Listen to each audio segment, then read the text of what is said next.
Bonjour à tous et bienvenue dans Let's Go, votre émission mobilité. Aujourd'hui en direct, lundi 16h, nous sommes là, survivants de l'éternel, devant toutes les heures de stream. Et nous passons un peu, en tout cas pour moi, du coq à l'âne en termes de sujet, la baston ce week-end et on va dire la mobilité. Aujourd'hui, comme vous le voyez, je n'ai pas les cheveux bleus, je ne suis donc pas Marie Palot, mais l'occasion pour moi, en tout cas, de vous saluer et de passer évidemment le relais à ma collègue et amie Marie, voilà, qui vient d'arriver. Bonjour Marie. Bonsoir, mais tu sais que tu peux rester là. Bah, pourquoi pas, tu pourrais présenter. Parce qu'il n'y a qu'une lumière qui brille sur ce plateau. Oh, dis donc. Parce que j'ai un bouton, c'est ça? Mais n'importe quoi. Non, je sais pas. C'est des histoires. Désolée, j'étais en tournage, je vous rejoins. Comment ils vont tous là? Écoute, ça va magnifiquement bien. Tu as présenté toute la table. J'ai rien fait en fait, t'es à l'heure. Ah d'accord. Environ. Non. non. J'aimerais bien y faire. J'ai présenté personne, j'avais fait du temps de dire bonjour. Ok, bonjour à tous, c'est lundi, vous êtes sur le stream et c'est Let's Go. À ma gauche, Raisin, le retour. Attends, incroyable. Salut Marie. Comment ça va? Ça va pas, mais je suis là. Pourquoi ça va pas, mais je suis là parce qu'on a travaillé tout le week-end avec Ken. Ah oui. On a fait vendredi, samedi, dimanche, 2h du matin, 15h, 2h du matin, 14h, 2h du matin, 14h. Pourquoi parce qu'il y avait un tournoi au Japon et on habite en région parisienne. Donc on n'est pas sur le fuseau horaire du Japon. Effectivement. Et en supplément le soir, un tournoi américain à caster, donc la nuit ça caste. Puis bon, on est toujours vivant heureusement. On est toujours vivant heureusement, je suis là. On va parler un peu de Gran Turismo, on va parler aussi d'asphalte. Oui. Et j'ai même pas eu le temps de voir du coup moi le Grand Prix parce qu'on travaillait pendant le Grand Prix. Ouais. Et j'ai regardé vite fait ce qui se disait sur Twitter, comme d'habitude, les React F1. Ouais, alors il y a eu des choses, hein. Romain va nous en parler. Comment il va, Romain? Il y a plein de choses, ça va super. Ouais, beau Grand Prix, beau Grand Prix. Alors je sais pas s'il est beau ou pas, on va en débattre, mais en tout cas il s'est passé des choses. Comme on disait avec Ken, si t'aimes le sport pur, c'est chaud. Si t'aimes le spectacle, c'était cool. On va pas se mentir. Et on va parler aussi bateau, on va parler trottinette. Évidemment, on va débriefer. Oui. Parce que la fameuse trottinette. Bah oui, parce qu'on a fait un petit débat la semaine dernière, mais voilà. Parce que voilà, il y allait avoir ce vote, ce référendum. Les jeunes n'étaient pas au courant apparemment. Ou alors les jeunes ont la flemme. Exactement. Ouais. Moi je suis d'accord avec toi. Hein. Mais ouais, parce que j'ai vu beaucoup d'excuses sur internet. Ah ben on ne savait pas. Bah écoute, mais le processus démocratique. Si tu décollais ta tête de TikTok, tu saurais. Bah justement, sur TikTok. Vu tous les influenceurs qui ont été payés par l'AIM pour faire la pub. Les influenceurs étaient payés pour rappeler qu'il y avait un vote démocratique. Bon, on va en reparler. Et Ken, comment il va? Ça va très bien. Belle actualité sportive en plus ce week-end, à part la fatigue. Mais il y a eu le Grand Prix, mais il y a aussi le Tour des Flandres, un des monuments du cyclisme qui a eu lieu ce dimanche. Je vais vous en parler un peu aujourd'hui. Il y a eu la moto aussi un peu. Et la moto. On en parlera moins parce qu'il n'y a pas d'experts autour de la table aujourd'hui. Il n'y a pas Alison, il y a ça, mais il y a eu la moto aussi. Mais on a eu, vous irez voir sur la chaîne YouTube de Le Stream Replay, on a eu une belle émission la semaine dernière, plus féminine que d'habitude d'ailleurs, et ça a beaucoup parlé moto. N'hésitez pas à aller voir tout ça. On va commencer tout de suite avec le sondage, c'est rapide et furieux. Moins 20 points d'audition et une question, c'est... Alors, d'abord, une vraie question. J'en veux un. Si c'est gratuit, c'est OK. Merci, non merci. Déjà, imaginez ce que je vais vous demander. Ça, c'est les réponses, possibles. Alors, on est sur une option de type utile, comme d'habitude. Hein, c'est ce que vont vous dire tous les commerciaux. Une option qui vaut son pesant d'or. Forcément, un ciel étoilé. Ah oui. Dans une voiture. Dans une voiture. Oui, bien sûr. Oui, c'est le soleil de la Rolls Phantom. Bah, c'est essentiel. Ah oui. Oui, on n'est pas d'accord là déjà. Si. C'est pas essentiel, mais ça marche. Alors, ça marche effectivement dans la Rolls-Royce, mais ça marche aussi dans une Opel. Voilà, n'hésitez pas. Tout de suite, moins de surface. Je veux voir des images. Alors, on a des images, mais le ciel étoilé. Ah oui. Ah oui, étoilé, faut le dire vite quand même. Faut le dire très vite. Je sais pas ce que c'est. En blanc, voilà. Alors, à votre avis, un prix 30 euros. De l'option. Le prix de l'option? On est 35 euros. Ah non, je t'ai dit 4005. Non, alors. Dans une Opel? Faut doser, quand même. C'est une Vauxhall, c'est le prix de la voiture. Ah, c'est une Vauxhall? Ok, 1500. Allez, 800 si c'est une Vauxhall. On est à 300 euros. Bon. Oui, non, mais attendez, c'est trop cher. Pour foutre 7 LED dans un plafond, voilà. Je trouve quand même que c'est un petit peu abusé. Est-ce que, malgré tout, vous auriez une Opel comme ça, vous iriez vers ce genre d'option un peu pimpée? Non, parce que je ne rentre pas dans la Vauxhall, Désolé. Oui, il y a ça aussi. C'est clair. Et moi, je rentre, mais non. En fait, j'ai découvert les toits panoramiques récemment, de plus en plus répandus sur la plupart des automobiles. Et je dois bien avouer que je suis assez fan. L'idée de pouvoir profiter en tant que passager en regardant quand même un peu le ciel ou en ayant un grand champ de vision. Quand on voyage aujourd'hui à des vitesses qui ne peuvent plus atteindre les extrêmes limites, finalement profiter de l'extérieur est le mieux. Ça, c'est la Rolls, il me semble, Phantom. Ça, tu vois, là, ok, ça en jette, tu as une impression de profondeur qui est ouf avec les LED de plusieurs types d'intensité. Réglable. L'option coûte une fortune. 13 000 euros. Voilà, c'est ça. Mais au moins, bonjour Newty Tuff, au moins ça le fait, tu vois, c'est beau. Sur l'Opel, ça fait juste... c'est zéro, en fait. Ouais, ça fait cheap. J'avoue que moi, je dirais oui. Non, Marie, c'est pas ça. Après, la question, est-ce que c'est utile ou non? Non, c'est gadget. Mais le gadget, c'est trop cool. Après, moi, je suis hyper gadget, j'adore ça, surtout dans les voitures. Mais je suis d'accord, je préfère le toit panoramique et pouvoir voir dehors. Et là, je trouve que ça, en plus, le rendu est moche, quoi. Après, faut voir le côté gadget. Il y a un côté très ASMR détente dans des voitures qui sont aussi pensées pour faire des grandes distances en étant le plus confortable possible. Ce genre de rôle, c'est plus souvent, c'est ton chauffeur qui la conduit. Et toi, derrière, t'es yambe, tu vois ce que je veux dire? Si tu es bien avec tout ce genre de système-là, ça peut t'aider à te détendre. Il y a pas mal de systèmes qui peuvent aider à détendre. Il y a moins de chauffeurs en Opel Vauxhall quand même. Voilà, c'est ça. Il y a moins de chauffeurs dans Opel Vauxhall. Parce que derrière, tu mets pas grand monde. Et tu vois, tu peux quand même ouvrir le toit pour profiter quand il fait jour, fermer, mettre la luminosité quand il fait nuit. C'est quand même chouette. C'est vrai. Après, question de conducteur. Est-ce que c'est vraiment utile d'avoir un toit ouvrant? Un toit ouvrant quand t'es conducteur? Tu veux dire panoramique? Ouais, toit panoramique. Ou toit ouvrant? Toit panoramique. Blague à part, dans Paris, il y a plusieurs moments, moi j'ai une Smart aussi, sur la Smart j'ai le toit panoramique, il y a plein de moments maintenant dans Paris, ils ont enlevé les feux du bas. J'ai toujours pas compris pourquoi d'ailleurs, parce que c'est honnêtement nul. Mais du coup, grâce au toit panoramique, tu vois le feu du haut. Quand t'es un peu trop avancé. Certaines voitures, en fonction de la taille que t'as, il n'y a pas une grande visibilité. Et avoir des fenêtres, des vitres en plus, ça peut permettre de voir parfois des choses qui sont perchées un peu haut. Les feux, c'est un bon exemple. J'ai jamais eu de voiture à toit panoramique. Mais quand je prends des Uber ou quoi, parfois il y a des toits panoramiques et quand je fais des longs trajets, parfois c'est agréable. Ouais, mais en tant que passager, voilà. En tant que conducteur, j'ai jamais conduit moi-même une voiture avec un toit panoramique. En conducteur, je te vois mal lever la tête. Et je vais pas lever la tête. Voilà, moi, je regarde devant moi. C'est un peu dangereux. Cela dit, on nous fait remarquer dans le chat, Rolls Phantom, oui, mais toujours la même petite télécommande à 1 euro à c'est exactement ce que j'allais dire avant. Cette petite télécommande, je l'ai aussi, elle vient d'AliExpress, je peux vous le dire. Elle allume le néon dans ma cuisine. Oui. Donc, attends, dans la Rolls, c'est ça? Ouais. Oui. Ah merde. Les décos de Noël à 3 balles. C'est très bien que c'est de la vieille déco de Noël. Ouais, c'est ça, à 3 balles. Oui, mais option vendue 15 000 euros. Juste bien intégré. Non, là, c'est terrible. C'est quand même un peu terrible. Moi, j'achèterais pas de Rolls finalement. J'hésitais. T'hésitais parce que 12 700 balles, quand même, l'option. Donc. Mais la voiture, elle en coûte quoi? Elle en coûte 500, non? La voiture, 300, une Rolls Phantom, plus 300, 500. Le prix d'une Phantom, n'hésitez pas à nous le dire dans le chat, parce qu'on hésite là comme ça. En fait, ça n'existe pas le prix d'une Phantom. Il n'y a aucune Phantom qui sort au même prix. C'est vrai, ça sort pas. Une Phantom de base, ça n'existe pas. Enfin, personne n'achète. Je voudrais la Phantom de base, nos options, s'il vous plaît. Personne n'achète ça.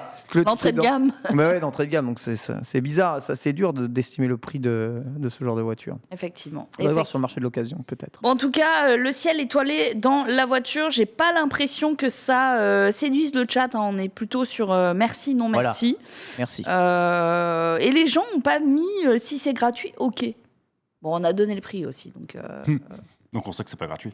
Ouais. Mais gratuit, vous. Franchement, vu le rendu, moi perso, même gratuit, je trouve que ça ferait trop cheap dans la voiture. Moi, j'aime pas du tout. Non, j'aime pas, non. Même gratuit, ouais. Ah ouais, moi. Donc faudrait qu'on me paye pour franchement en faire la pub. Et là, tu te dis bon, mais. Je vous trouve un peu dur. T'as vu le rendu ça, moi j'aurais payé. Donc j'aurais totalement payé. Payé gratuit. Ouais, voilà, payé et même gratuit. Non, ouais, c'est pas ouf. Allez, on passe à l'actu de la semaine. Jingle. L'actu de la semaine, il y avait le MotoGP. Qui c'est qui a envie d'en parler? Qui c'est qui a regardé un petit peu? On n'est pas obligé parce que, comme on s'est dit, on n'a pas les spécialistes, mais on a quand même un tweet.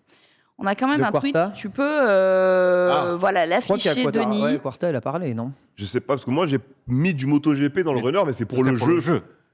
C'était pas pour le Grand Prix. Parce qu'on profite quand même pour en faire une mention spéciale à Zarco qui finit 2e. On a Frenchy sur le podium, mais moi c'est tout ce que je peux en dire. Je l'ai pas vu, je veux pas mentir. Je suis pas expert. Idem. Ah ouais, moi je me suis direct vendu. C'est pour l'annonce du jeu en fait, le tweet. Mais c'est tellement bien fait. Attends, il y a quelques semaines. Ouais, c'est incroyable. C'est le jeu. Non, les jeux de moto. Fou par contre. Les jeux de moto sont hyper bien faits. Il y avait le 22, je crois qu'ils avaient mis sur le Game Pass que j'avais testé. Il y avait aussi Titi Isle of Man. Effectivement, Titi Isle of Man, que j'avais testé. Et les jeux de moto sont vraiment très beaux. Ça fait vraiment peur aujourd'hui. Donc il y a l'annonce de MotoGP 23 qui a été up. On sait que généralement les jeux comme ça, F1, MotoGP, ça sort en été, contrairement au FIFA et consorts qui sortent en septembre-octobre. Donc la date, il me semble, c'est pour le 8 juin. Ils mettent un gros coup d'accel sur le mode carrière. Ils parlent du fait qu'il y a un champion, toi tu vas arriver en tant que rookie, il va falloir monter, t'as les journaux et tout ce qui va avec, il va encore accentuer le travail sur la pluie. Et notamment les réactions de la bécane sur la pluie. Spoiler alert, sur MotoGP 22, j'ai fait que tomber. Donc, c'est super dur. Ça faisait trop longtemps que j'ai pas joué à un jeu de moto. J'avais resté, j'ai dit ok, je suis hors sujet maintenant en fait. Je sais pas comment ça marche. Donc propre, de fou. Ça arrive le 8 juin. Et je pense qu'on testera ça de notre côté. Comment t'expliques d'ailleurs que, comme tu l'as dit, en voiture, notamment Formula One et MotoGP, ça arrive presque 4-5 mois après le début de la saison. Comment ils attendent d'avoir les perfos, du recul, c'est quoi? J'ai vraiment jamais eu la réponse. Parce que je prenais toujours F1 en juillet, juin. Pareil, quand ça sort, mais je sais absolument pas pourquoi ils le sortent à cette date. C'est mi-saison, ouais. Moi, je trouve ça frustrant parce que moi, je suis un gros joueur F1, je joue quasiment qu'à ce jeu-là. Et là, du coup, je joue pas avec les dernières mises à jour, ça me frustre un peu, quoi.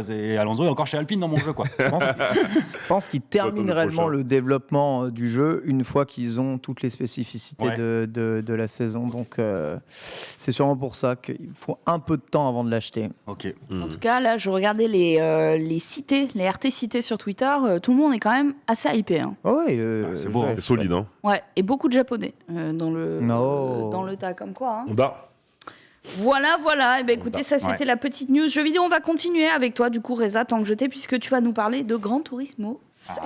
Gran Turismo 7, le jeu qui était sorti avec un peu, malheureusement, de polémique vis-à-vis des prix des voitures légendaires, le grind et tout ce qui va avec. La connexion online et tout ça. Bref, il y avait eu beaucoup de problèmes. Moi, j'avais eu le jeu Day One, j'avais joué une centaine d'heures. Très bon jeu, mais c'est vrai qu'il n'était pas exempt de problèmes. Donc la communauté s'était beaucoup plaint et avait demandé pas mal de choses à Polyphonie Digital. Ils ont commencé à répondre derrière et c'est vraiment cool. Donc il y a un patch qui arrive, madame. Il y a un patch qui arrive, le patch 1.31 avec 5 nouvelles voitures. On aura une R5 Turbo, une Audi RS5 Turbo de 2019, une Carrera GTS 904 de 1964, une Porsche 959 87, c'est ton bon véhicule, une Toyota Executive Lounge 18 que je connaissais pas du tout comme modèle et une Mazda 3 X Burgundy Sélection 19 que je ne connaissais pas non plus. Je commence à me faire vieux, il y a plein de modèles que je connais plus trop alors qu'avant j'étais en mode je sais ce que c'est. Derrière, on a des stages qui vont arriver avec notamment le Nürburgring, si je dis pas de bêtises, qui va avoir deux versions, donc une version endurance et une version sprint. C'est assez classique en vrai dans les jeux de sport auto. Une version qui va pour les mecs qui aiment bien rouler longtemps, une version pour les mecs comme moi qui aiment bien faire des courses qui sont pas trop longues. Derrière, on a un ajout sur le VRR. On parle spec, un ajout sur le VRR qui va permettre aux joueurs de PlayStation 5 de jouer en 120 Hz. Ah oui, ça change tout. J'ai envie de dire, enfin. Parce que du coup, ceux qui jouent à de la simulation sur PC, nous sommes là. Ça fait longtemps qu'on peut booster les specs comme on veut. Moi, j'ai 144 Hz. Assetto Corsa, c'est minimum 144 Hz, 21 neuvième. Sur console, il n'y avait pas de 21 neuvième. Sur le jeu, il n'y avait pas encore de 120 Hz. Donc, on commence un peu à avancer. Sachant que Gran Turismo, c'est un peu le produit d'appel de Sony niveau sport automobile simulation. T'as le PSVR 2 qui a été mis en avant notamment aussi avec Gran Turismo 7. Donc en vrai, la remontada se fait tranquillement. Je pense que le jeu était peut-être sorti un peu trop tôt au final et qu'au fur et à mesure, on commence à avoir possiblement ce que j'appellerais la vraie version de GT7. En fait. Le jeu, il a tout dit, cartonné. Il faut le savoir. Très très bonne vente ce Gran Turismo 7 comparé aux autres Gran Turismo. Et malgré des polémiques de ouf en sortie de jeu, le grand public, il a acheté. Il y avait un vrai manque d'un Gran Turismo classique après Gran Turismo Sport. C'est une licence que les gens attendent quand même. Hein. En plus, déjà, c'est une licence très vieille. On aura des nouveaux événements, parce que tu sais, dans le jeu, on fonctionne aussi en événements. Donc, il y aura un événement centré sur le Nürburgring. Il y aura un événement centré sur le Japanese 4-Wheel Drive Challenge 600. Il y aura un événement World Touring Car 800. Il y aura du Kyoto Driving Park, Porsche Cup. Ça, c'est super bien. Tokyo Expressway, ça aussi, je stream.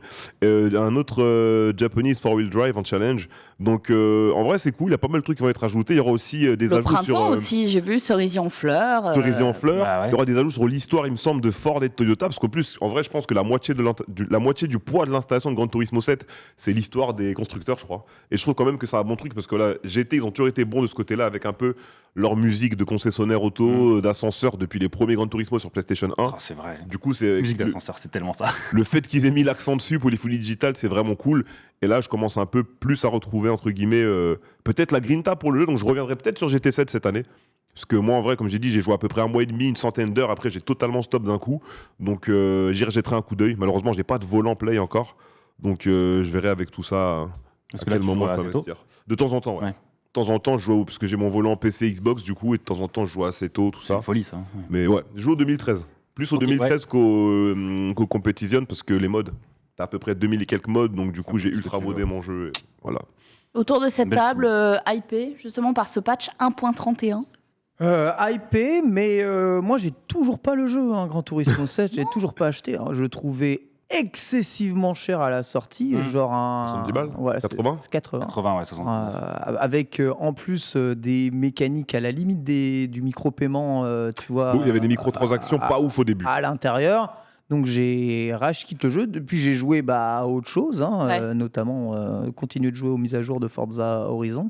Et puis Forza, le nouveau Forza m'a hypé de ouf. Et du coup je me dis mais attends, finalement ce Gran Turismo 7 je vais y jouer un peu. Puis ensuite après c'est sûr et certain je vais jouer qu'à Forza, c'est sûr.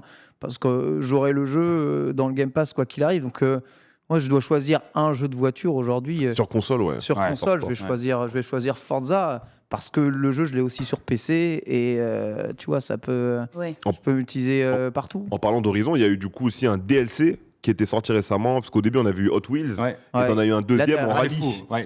T'en as eu un deuxième en rallye. Forza Motorsport, on n'a pas de news, franchement, j'ai essayé... Non, on n'a pas d'info. J'ai rempli les DM de Xbox France, les collègues, je vous embrasse. Ils ont résisté comme jamais. Reza, tu ne nous fais pas peur. Là, ils ont résisté, ils ont donné aucune info. Je suis un peu... Parce que moi, dans ma tête, franchement, le jeu allait arriver en avril-mai. Honnêtement, comme ça à la base. Pour moi, le jeu allait arriver en avril-mai, mais vu qu'on n'a jamais eu de date, on a vu, je crois, qu'une saison. Si je dis pas de bêtises. On ne sait pas, mais c'est vrai que j'attends Forza Motorsport. Oui, ils avaient annoncé printemps, effectivement, printemps 2023. Parce que là, les dernières news, justement, de Forza Horizon, c'est 5 jours avant, aujourd'hui. Je sais pas si vous avez vu au Xbox Games Showcase. Ok, ouais. Donc Microsoft et Turn 10 ont levé le voile sur le nouvel opus de la célèbre saga auto-vidéoludique après l'annonce. Sur Motorsport ou sur Horizon du coup? Sur Forza Motorsport. Et je descends un peu plus bas. C'est pas tout, car on apprend également que Forza Horizon 4 de Playground Games bénéficiera d'une optimisation pour Xbox Series X, du Smart Delivery. C'est de la technique, mais bon voilà, on a quand même des petites news de temps en temps qui sont disséminées par grand chose. Continuez à envoyer des DM, Reza. On attend. J'en ai pas de réponse, mais je vais continuer. J'espère que c'est pas de l'harcèlement comme tombe pas dessus. Oui, c'est du harcèlement. Continue. On va passer du côté du vélo avec le Tour des Flandres. Exactement, c'était le Tour des Flandres dimanche dernier, hommes et femmes.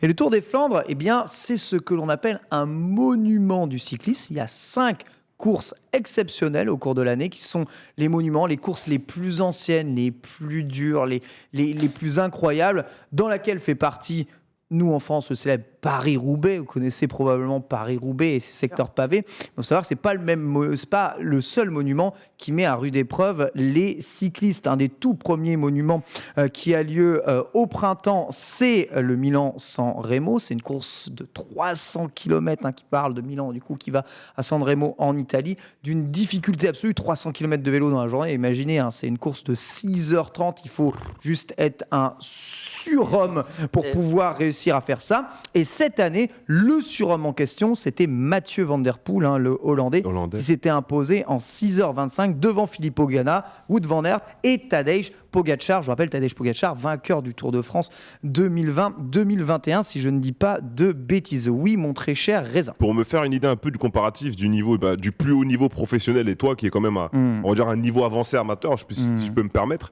eux qui font ça en 6h25, est-ce que tu as essayé de faire une simulation sur combien de temps ça te prendrait toi par rapport à ton niveau actuel? 2 fois plus. 12 heures? 2 fois plus. Putain, j'aurais tapé 9 heures, tu vois. Tiens-toi bien, 12. Ils font les 300 km à une moyenne de 44 km/h. Une moyenne. Les monstres. C'est débile. 44 km/h. Sachant que, évidemment, le tracé, c'est pas on choisit que du plat.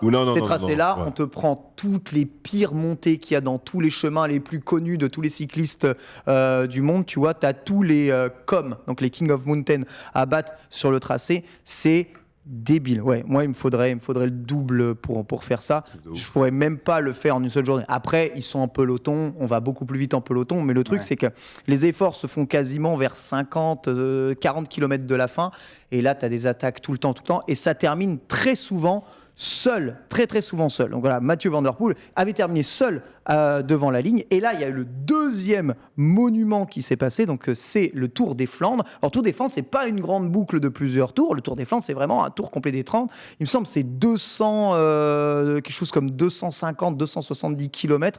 C'est aussi complètement débile. Et tu prends tous les secteurs pavés, je pense, des Flandres, voilà, et toutes les côtes, les pires 14,2%, là, celle-ci, full pavé. Dès qu'il y en a une comme ça, elle est dans le Tour des Flandres. Ce qui en fait une des courses les plus dures à gagner du monde, d'ailleurs, avec le Paris-Roubaix. Vous voyez des images incroyables du combat de l'époque qui avait animé tout le cyclisme entre Bonnen et Cancellara. Ça vous parle peut-être, Cancellara, évidemment, un immense champion. Et vous allez voir ici, probablement l'un des plus grandes suspicions ultimes du cyclisme mondial. Cancellara qui appuie sur la pédale sans se lever de son Specialized et qui atomise dans une côte à 14% tout le monde. Tu vois, Bonnen arrivera à peine à suivre derrière. Il remettra ça encore juste derrière. Voilà, c'était il me semble en 2011-2012. Depuis cette époque-là, il y a une suspicion gigantesque autour des fameux autour des fameux moteurs dans les vélos, chose qui n'a jamais été résolue puisqu'il n'y avait pas de dopage, été contrôlé, pas de problème de dopage. Le problème, c'est que les gens étaient persuadés que Cancellara, pour accélérer comme il accélère dans les côtes comme ça, c'est pas possible d'y assister à un moment de façon électrique. Son vélo, il a un truc que les autres n'ont pas, ou alors c'est inhumain. Voilà. Même quand tu vois le ralenti, tu vois les autres qui le regardent quand il dépasse, c'est marrant. Là sur le ralenti, tu les vois, ils sont non. Ouais. C'est 14% pavé. Imaginez un peu, les images ne rendent pas compte, mais quand tu vois, il est assis sur le vélo et il dépose tout le monde. C'est mec, frère, c'est pas possible. Et il fait 3 attaques comme ça casse n'importe quel humain derrière. Là, vous voyez ce qui s'est passé aujourd'hui. Et Tadej Pogačar, le vainqueur du Tour de France, du coup, a remis le même type d'accélération, montrant que Cancellara pouvait le faire aussi, parce que là, ils sont tellement contrôlés aujourd'hui, les cyclistes, que pour passer du dopage, mon gars, faut vraiment être très, très chaud, ça marche. C'est surhumain ce qu'il a fait en fait ici Pogačar, et il a terminé avec près de 30 secondes d'avance du coup sur Mathieu Van Der Poel qui aurait voulu faire le doublé des 2 monuments sans malheureusement y arriver. Il y a très peu de cyclistes qui sont capables de gagner des grandes boucles et de gagner des courses type monument comme ça. Si vous voulez la même référence en voiture, il y a des monuments des courses auto aussi, tu as les 24 heures du Mans, le rallye de Monte-Carlo, le Grand Prix de Monaco, voilà. C'est ce genre de course-là que les coureurs veulent gagner absolument. Voilà, exactement, veulent gagner absolument pour pouvoir briller. Eh bien, en cyclisme, c'est exactement la personne. Et lui, il est un peu comme Eddy Merckx à son époque, capable de gagner à la fois ce genre de course-là et à la fois des grandes boucles. C'est assez incroyable. D'ailleurs, si vous regardez un peu, si vous comparez avec quelques années, la prise de masse de Tadej Pogačar est juste hallucinant, puisqu'il mesure 1m77, pèse 66 kg, mais avant il pesait 62, il a pris 4 kg là dernièrement. Et donc, en ligne de mire, il y a le Paris-Roubaix qui a lieu, il me semble, la semaine prochaine, ce week-end. Le mec se repose jamais. Paris-Roubaix, ouais, alors vont-ils le faire? Je ne sais pas, parce que c'est fatigant de ouf tous. Mais en tout cas, le Paris-Roubaix, il dit, Paris-Roubaix, j'aimerais bien le gagner, mais c'est pas possible, il faut que je prenne 4 ou 5 kilos de muscles. Parce que, en fait, Paris-Roubaix, c'est les pires secteurs pavés de l'histoire. C'est une course full puissance. Ils arrivent de boue. Exactement. Il faut être puissant. Et malheureusement, la puissance, quand t'es léger, t'en as moins. C'est logique. C'est indexé. Vous voyez un peu l'un des derniers Paris-Roubaix ici en image. Il doit y avoir plein de chutes là, non? Il pleuvait, c'est le festival des chutes, c'est le festival des casses de vélo. On voit des cadres en carbone cassés en deux, des ronds en carbone se plier sur elles-mêmes. Vous imaginez sur les secteurs pavés comme ça. Donc là, tu as 3 km de pavés. Donc tu vois, tu as les secteurs à numéroter par étoile. Donc, on se rend pas bien compte, mais il y a des crevasses de oufissimes. Et avec la pluie, c'est n'importe quoi. Des fois, c'est l'enfer sur Terre, Paris-Roubaix, de toute façon. Et bien, le vélo vibre tellement qu'il faut énormément de musculature juste pour supporter les 200 km à vibrer comme ça des kilomètres, parce qu'évidemment les mecs passent pas les pavés, c'est là où tu fais la différence dans les pavés, donc tu passes pas les pavés tout petits en faisant attention, tu les passes à 50 km par heure et imaginez en voiture déjà c'est insupportable, imaginez à vélo dans des bouts de carbone, c'est le festival du truc, c'est vraiment une des courses les plus dures à gagner, c'est même à la limite de l'humain, certains s'amusent à le faire mais en fait c'est tellement casse-vélo et casse-gueule, c'est impressionnant évidemment comme course, mais c'est très très dangereux. Cette chute-là, je m'en souviens. Il y a eu la chute là sur le Tour des Flandres. Le Tour des Flandres, il y a eu une énorme chute. À 140 km. Exactement, il y a eu un coureur qui a voulu éviter le peloton par la gauche, donc il a commencé à rouler sur le semi-trottoir. Cela dit, le trottoir, polonais. Exactement, il s'est arrêté et est devenu ni plus ni moins que du gazon. Dans ce gazon, il y avait une crevasse. Il a voulu éviter le crevasse. Il a fait une embardée pour revenir dans le peloton. Malheureusement, la roue arrière s'est pris dans la boue, a glissé et il a fauché le peloton, comme ça, créant ni plus ni moins qu'un strike complet. Il a été exclu, direct. C'est une manœuvre interdite. Ah oui, complètement. Il a été exclu. Il s'est platement excusé auprès de tout le monde, ayant conscience du danger immense qu'il a fait prendre à l'ensemble du peloton. Ils sont combien au départ ? Comment ? Ils sont combien à peu près au départ ? C'est quoi le... je sais pas. Je pense l'ordre d'idée, ils sont plutôt 20, 50, 100... plus d'une centaine. Plus d'une centaine. Ils sont vraiment, vraiment, vraiment beaucoup. Victoire aussi de Lotte Kopecky, parce qu'il faut savoir que 70% des vainqueurs du Tour des Flandres sont souvent belges, parce que c'est la Belgique. Ça joue ballon en Belgique. Exactement, ça joue au ballon, ça joue au vélo, ça joue bien. Ça joue bien au vélo. Et là, c'est pas un Belge. Quand on attendait Mathieu, on attendait Wout van Aert qui a remporté le Tour des Flandres. Qui est tombé lui aussi. Qui est tombé aussi, exactement. Ouais. Mais c'est Lotte Kopecky, la cycliste belge qui a remporté pour la Belgique l'édition féminine. Et ça, c'est très, très, très cool. Donc la Belgique peut être fière, en tout cas, de ses cyclistes. Tellement de cyclistes belges talentueux. Il faut dire que les routes, on dit c'est le plat pays, la Belgique. En fait, c'est un pays extraordinaire pour s'entraîner en vélo. Déjà parce que tu as un peu de vent que tu peux faire vent de face, mais aussi tu as tout un tas de petites montées très, très, très, très dures, courtes, mais qui te permettent de tester réellement ton endurance et de faire un bon entraînement à des montées plus longues. C'est le plat pays, mais tu vas dans les Ardennes belges. Exactement, les Ardennes, ça rigole pas. Ouais, ça rigole si pas. Plat, ça rigole pas. Non, c'est pas si plat. Non, tu passes pas Francorchamps, tu sais que c'est pas plat. Voilà, ça régale. Donc, petit truc, Paris-Roubaix ce week-end aussi. Donc, si vous voulez évidemment vous régaler, j'espère qu'il fera un peu meilleur temps parce que la dernière sous pluie. C'est bien quand il pleut. Tu sais pas ce que c'est. Le spectacle. Moi, je les vois, j'ai de la peine pour les gens engagés là-dedans. Déjà. C'est qu'ils le veulent, quelque part. Mais bien sûr, je sais. Tu gagnes ça, t'es Sama à vie, mais à quel prix, franchement, c'est un truc à te détruire le corps. Ouais. Bon, on va suivre ça. En tout cas, la semaine prochaine, on aura un débrief du coup dans Let's Go. Alors, on en parlait la semaine dernière et d'ailleurs, quand on parle de rue pavée sur des petites montures, j'ai pu expérimenter les trottinettes sur les rues pavées de Paris. Je peux vous dire que c'est pas agréable. T'as l'impression que t'es dans des choses qu'elles sont dans tes oreilles. C'est assez pénible. True story. Mais du coup, les trottinettes en libre service, C'est fini ? C'est fini. C'est fini. Eh bien oui, on en avait parlé la semaine dernière dans Let's Go, on a fait un petit débat autour de la table et on avait beau être globalement, alors Ken, tu n'étais pas là, donc on n'a pas vraiment ton avis personnel, mais en gros, autour de la table, on était tous pour dire qu'il y a des choses qui ne vont pas, mais que interdire à cause de 10 ou 15% d'usagers cons, comme on les avait appelés. Ah oui, cons. C'était dommage. Oui, mais voilà l'avis qui était autour de la table et ça n'a pas été partagé par les Parisiens. Enfin, les Parisiens. Bon, les 7% de Parisiens qui ont été votés. Parce que ce dimanche 2 avril, du coup, le 90% est passé. 90% contre le maintien des trottinettes en free floating, 89,03% exactement. Uniquement 103 000 électeurs parisiens, donc 7,46% des Parisiens inscrits sur les listes électorales sont allés voter. Beaucoup d'explications à ça. Alors, effectivement, en France, on a tendance à constater de base que les gens qui vont s'exprimer sont les gens qui sont contre. Et c'est vrai, tu vas plus facilement protester que défendre.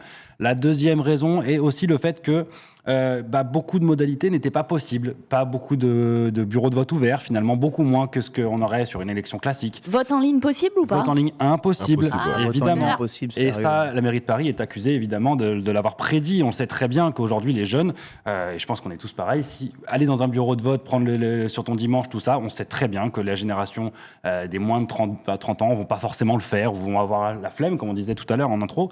Alors que quand tu as du temps, quand tu es un peu plus âgé, quand tu es tout ça, voilà. Et l'utilisateur moyen, il est quand même plus près du vingtenaire, trentenaire que du soixantenaire, soixante-dix.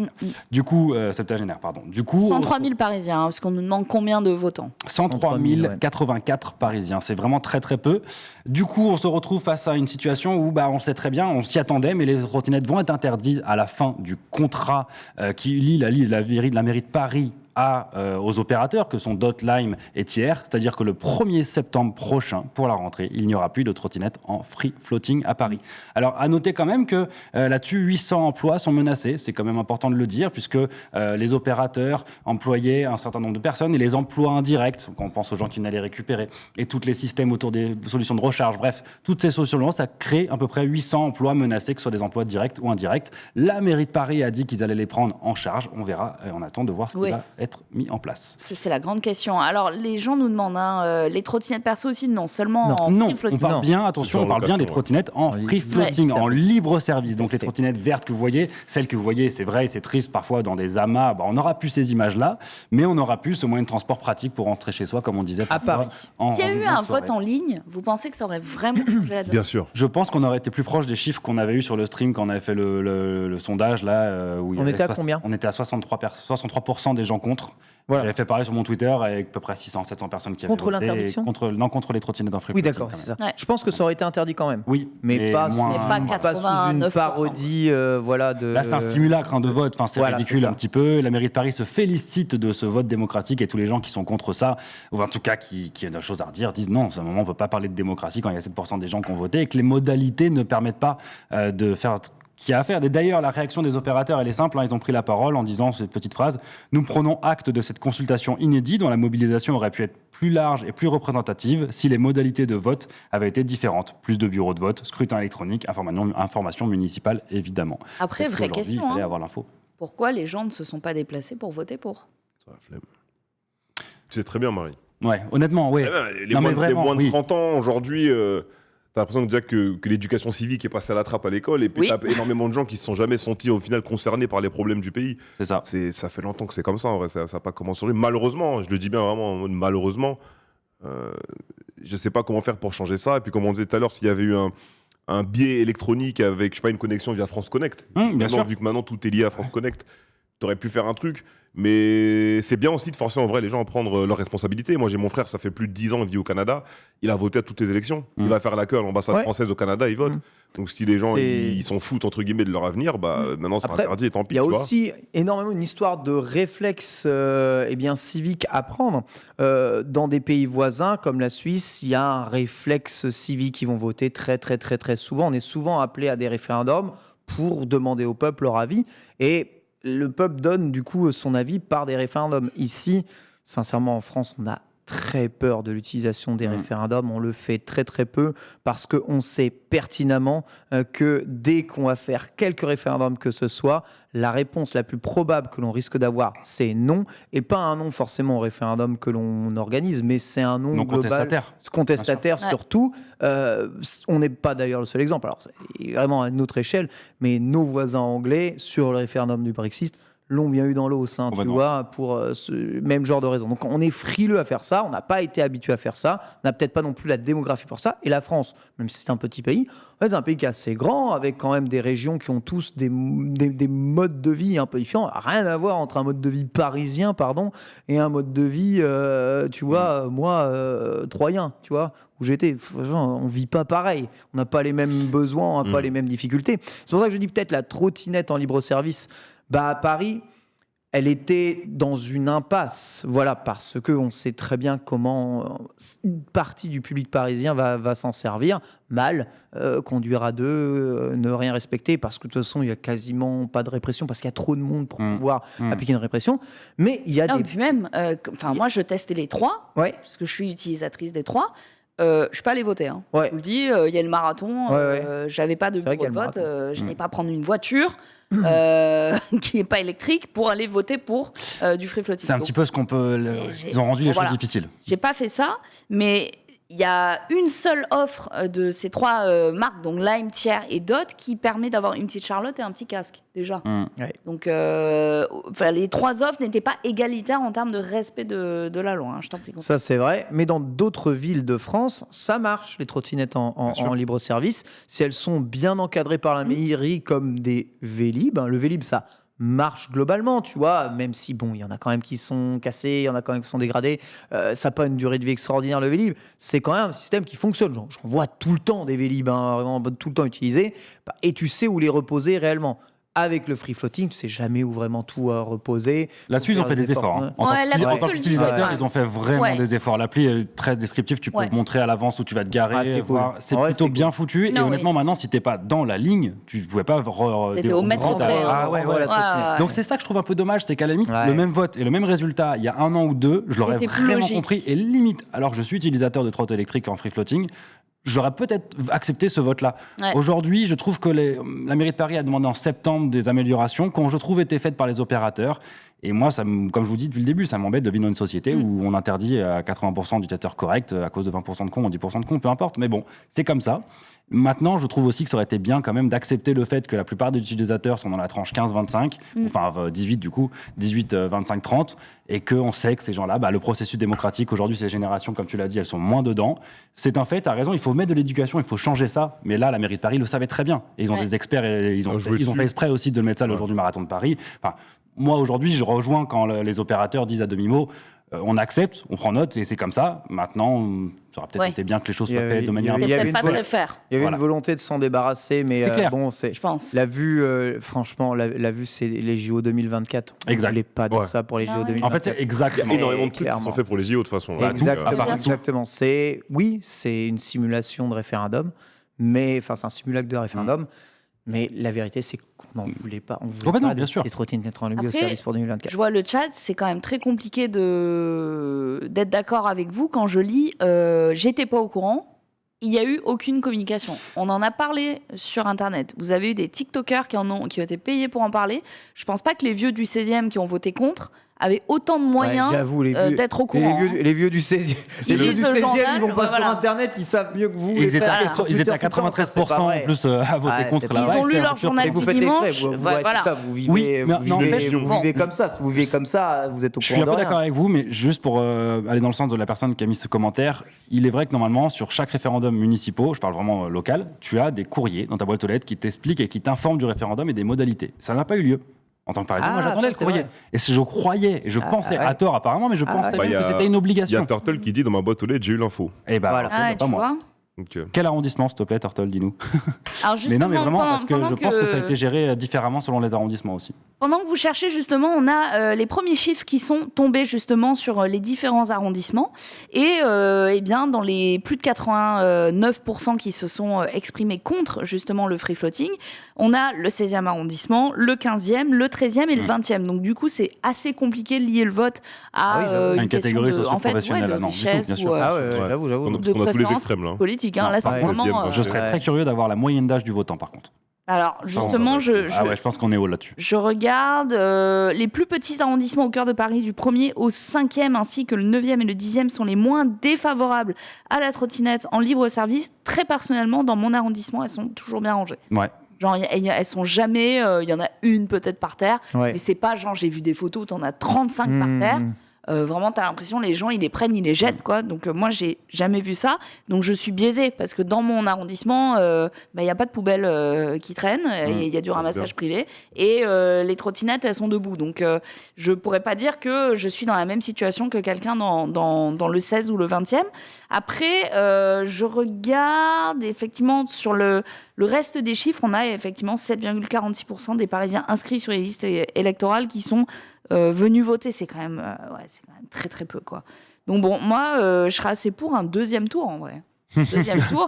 En fait, si t'atteins pas un certain nombre de votants... Ah bah là on commence à parler du processus démocratique dans son ensemble. La loi fonctionne. Là, on peut partir dans un débat de 2 heures, mais je suis globalement d'accord avec toi. Si on estime que les gens ne se sont pas assez bougés... Dans ce cas-là, ça fait longtemps qu'on n'aurait pas élu le président qu'on a.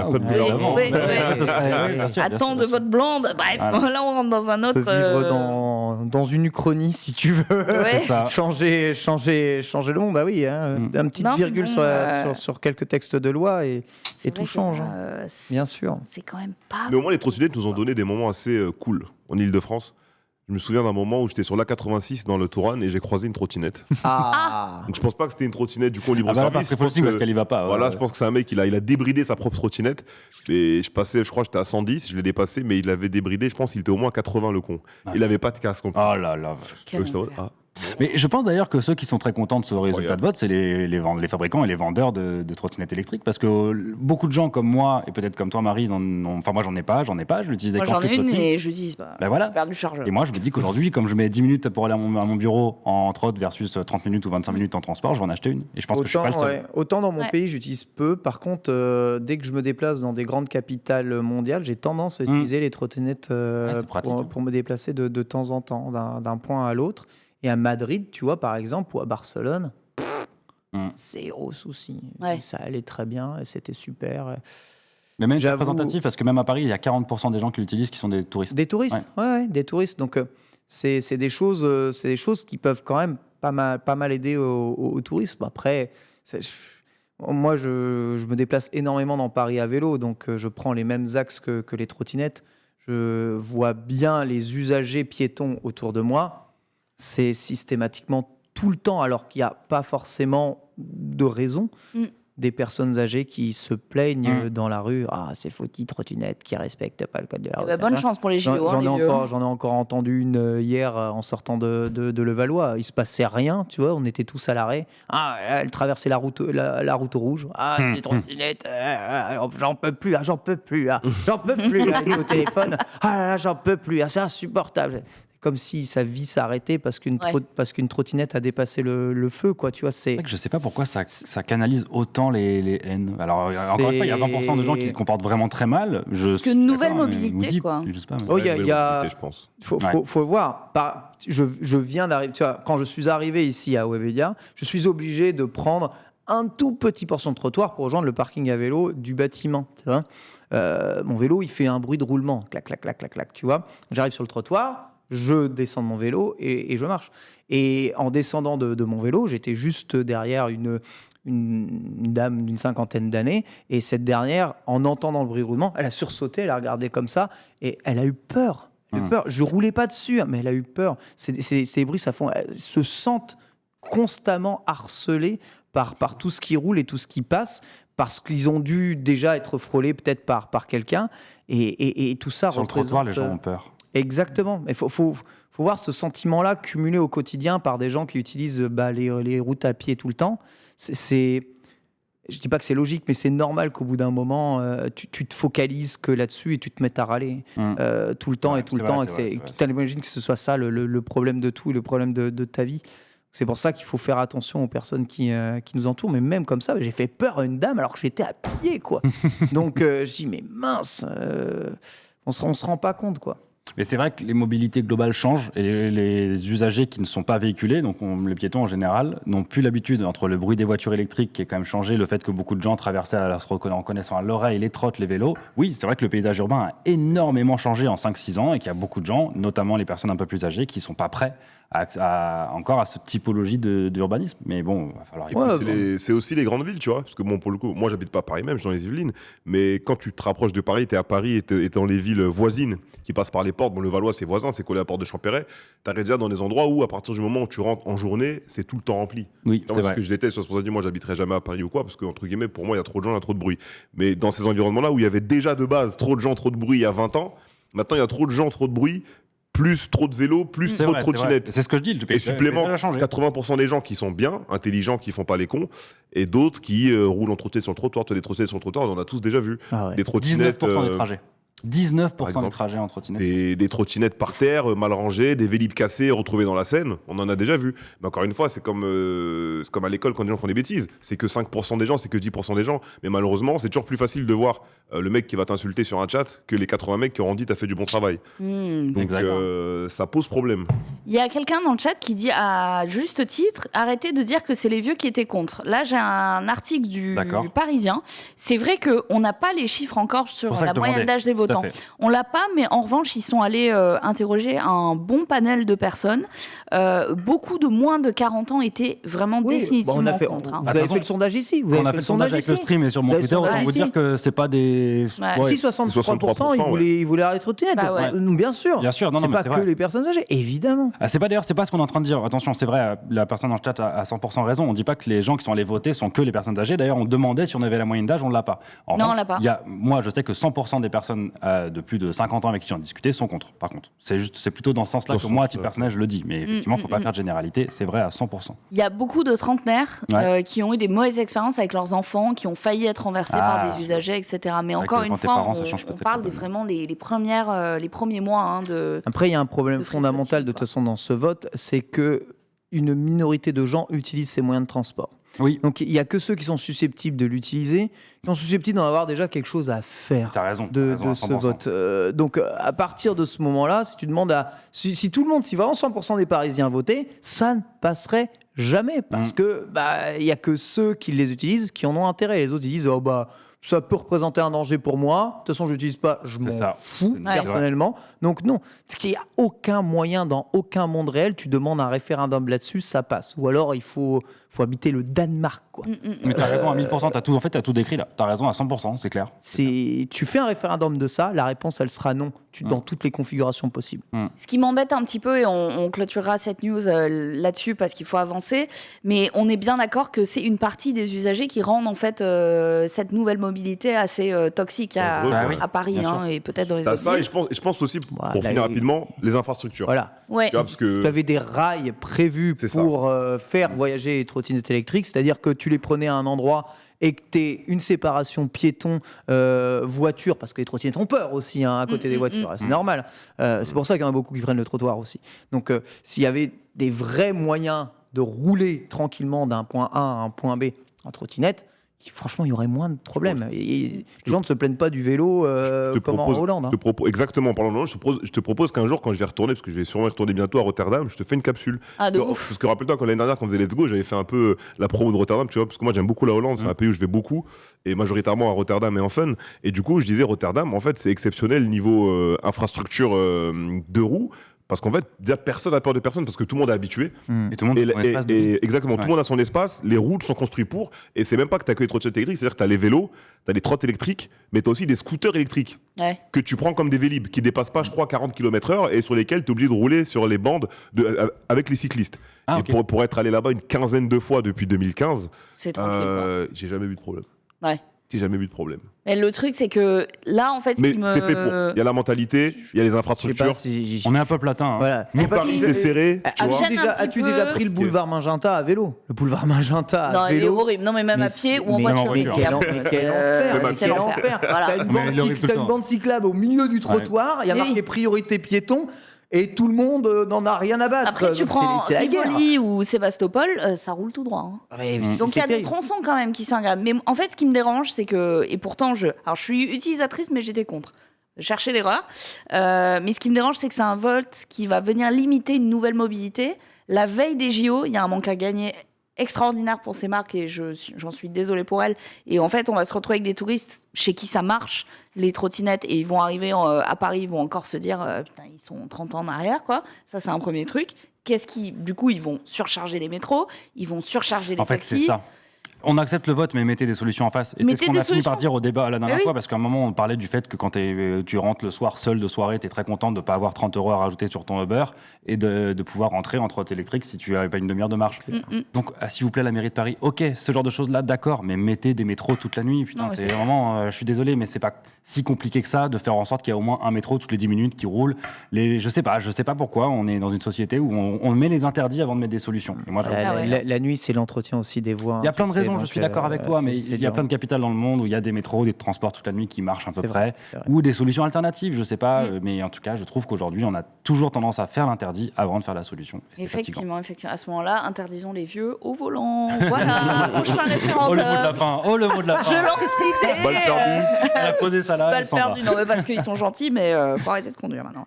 On continue avec une autre news, les Lamborghini du côté de Reza. Ah bah. Yes, I. Il y a la nouvelle, non? Il y a une nouvelle Lamborghini, ouais. Laisse-moi rapidement reprendre ma news, parce qu'on était sur... comment ça s'appelle? Sur Asphalt 9. Asphalt 9, si je dis pas de bêtises. Ouais. Alors... Donc une Lamborghini Revuelto dispo depuis le 30 mars. Si tu veux, le temps de chercher. Exactement, c'est arrivé donc le 30 mars, si je dis pas de bêtises. Okay. Ne t'inquiète pas, on va me ressortir le lien ici. Mais c'est arrivé vraiment le 30 mars. Ils ont profité de la sortie de la Lamborghini pour faire un peu une sortie virtuelle et IRL du coup... du véhicule. Asphalt 9, dont je savais pas que le jeu était encore joué, parce que du coup Asphalt c'est un jeu que j'avais connu moi à l'époque sur mobile, qui était ensuite sur Microsoft Windows Store et qui est apparemment un jeu e-sport en Afrique. Quand il y avait eu les événements d'Orange e-sport en Côte d'Ivoire et aussi au Maroc, il y avait Asphalt dans les main events. Donc voilà, ils ont décidé de sortir la voiture dès le 30 mars, elle est disponible dans le jeu pour que vous puissiez la jouer. Et la date de sortie IRL, par contre, je ne l'avais pas. Dans mon fichier. En tout cas, voilà, jusqu'au 27 avril, on va pouvoir profiter sur Asphalt 9 de cette Lamborghini dans différents événements spéciaux faits dans le jeu. Et elle sera aussi disponible avec une nouvelle intro au menu principal. Donc voilà, c'était une petite news rapide. Et pour dire que voilà, Lamborghini bosse encore beaucoup avec le monde du jeu vidéo automobile. Mais Asphalt est assez impressionnant sur sa capacité à ramener une nouvelle voiture. Alors, nous, sur Beltoise, la Beltoise est dans Asphalt. Et c'est eux qui nous sont venus nous contacter directement, alors qu'on a un jeune constructeur de voitures électriques de course et on n'a pas du tout développé. On est en train de développer les parties gaming, tout ça. Et dès le début, ils nous ont contactés. Enfin, ils m'ont contacté sur LinkedIn pour tout vous dire, en disant on veut mettre la Beltoise dans le jeu, tout ça. Et j'ai l'impression que tous les 2 mois, il y a des nouvelles voitures qui sortent. Ils sont quand même assez vifs, je trouve, pour essayer de relancer un peu la licence. Ouais. Je pense qu'ils ont un peu le modèle économique des jeux free-to-play type Fortnite, c'est-à-dire ils fonctionnent en événements. Et le fait de tout le temps faire des événements, que ce soit des événements super connus avec Lambo ou des événements avec des marques un peu moins connues, ça permet de garder de l'activité sur le jeu et de dire aux gens, il y a un truc nouveau qui se passe, viens jouer. C'est ça. Et vu le nombre d'années depuis lequel existe Asphalt, je pense que ça fonctionne. Ah ouais, ça honnêtement. Marche, Petit mot sur cette nouvelle Lamborghini, c'est la Lamborghini Revuelto. Première Lamborghini à dépasser les 1000 chevaux, 1015 chevaux affichés. Wow. Avec un moteur hybride rechargeable, évidemment. Sans l'hybridation, c'est difficile d'ajouter des chevaux, mais on garde l'esprit V12 Atmo, on va dire. Ouais. Entre guillemets, il y a le bruit. Quoi. Voilà, l'esprit V12 Atmo, très légèrement assisté par l'électrique. Moi, merci. Voilà. Quoique, non, même pas, parce que ça doit marcher très fort. Mais ouais. On va dire c'est des technologies F1. PT de LOL et voilà, hybride rechargeable, ce qui veut dire que vous pouvez vous en servir 40 km 100% en électrique pour aller chercher votre pain. Oui. Donc un délit. En Lamborghini. Oui. Pour Lamborghini. La remplaçante de l'Aventador. Alors j'espère que c'est une vraie remplaçante parce que vu la gueule, Je vois pas trop la différence. Pour moi, c'est une Lambo. Et je sais que Lambo, c'est des gros fans du kit carrosserie. C'est trop méchant avec Lambo à chaque fois, Ken, tu vois.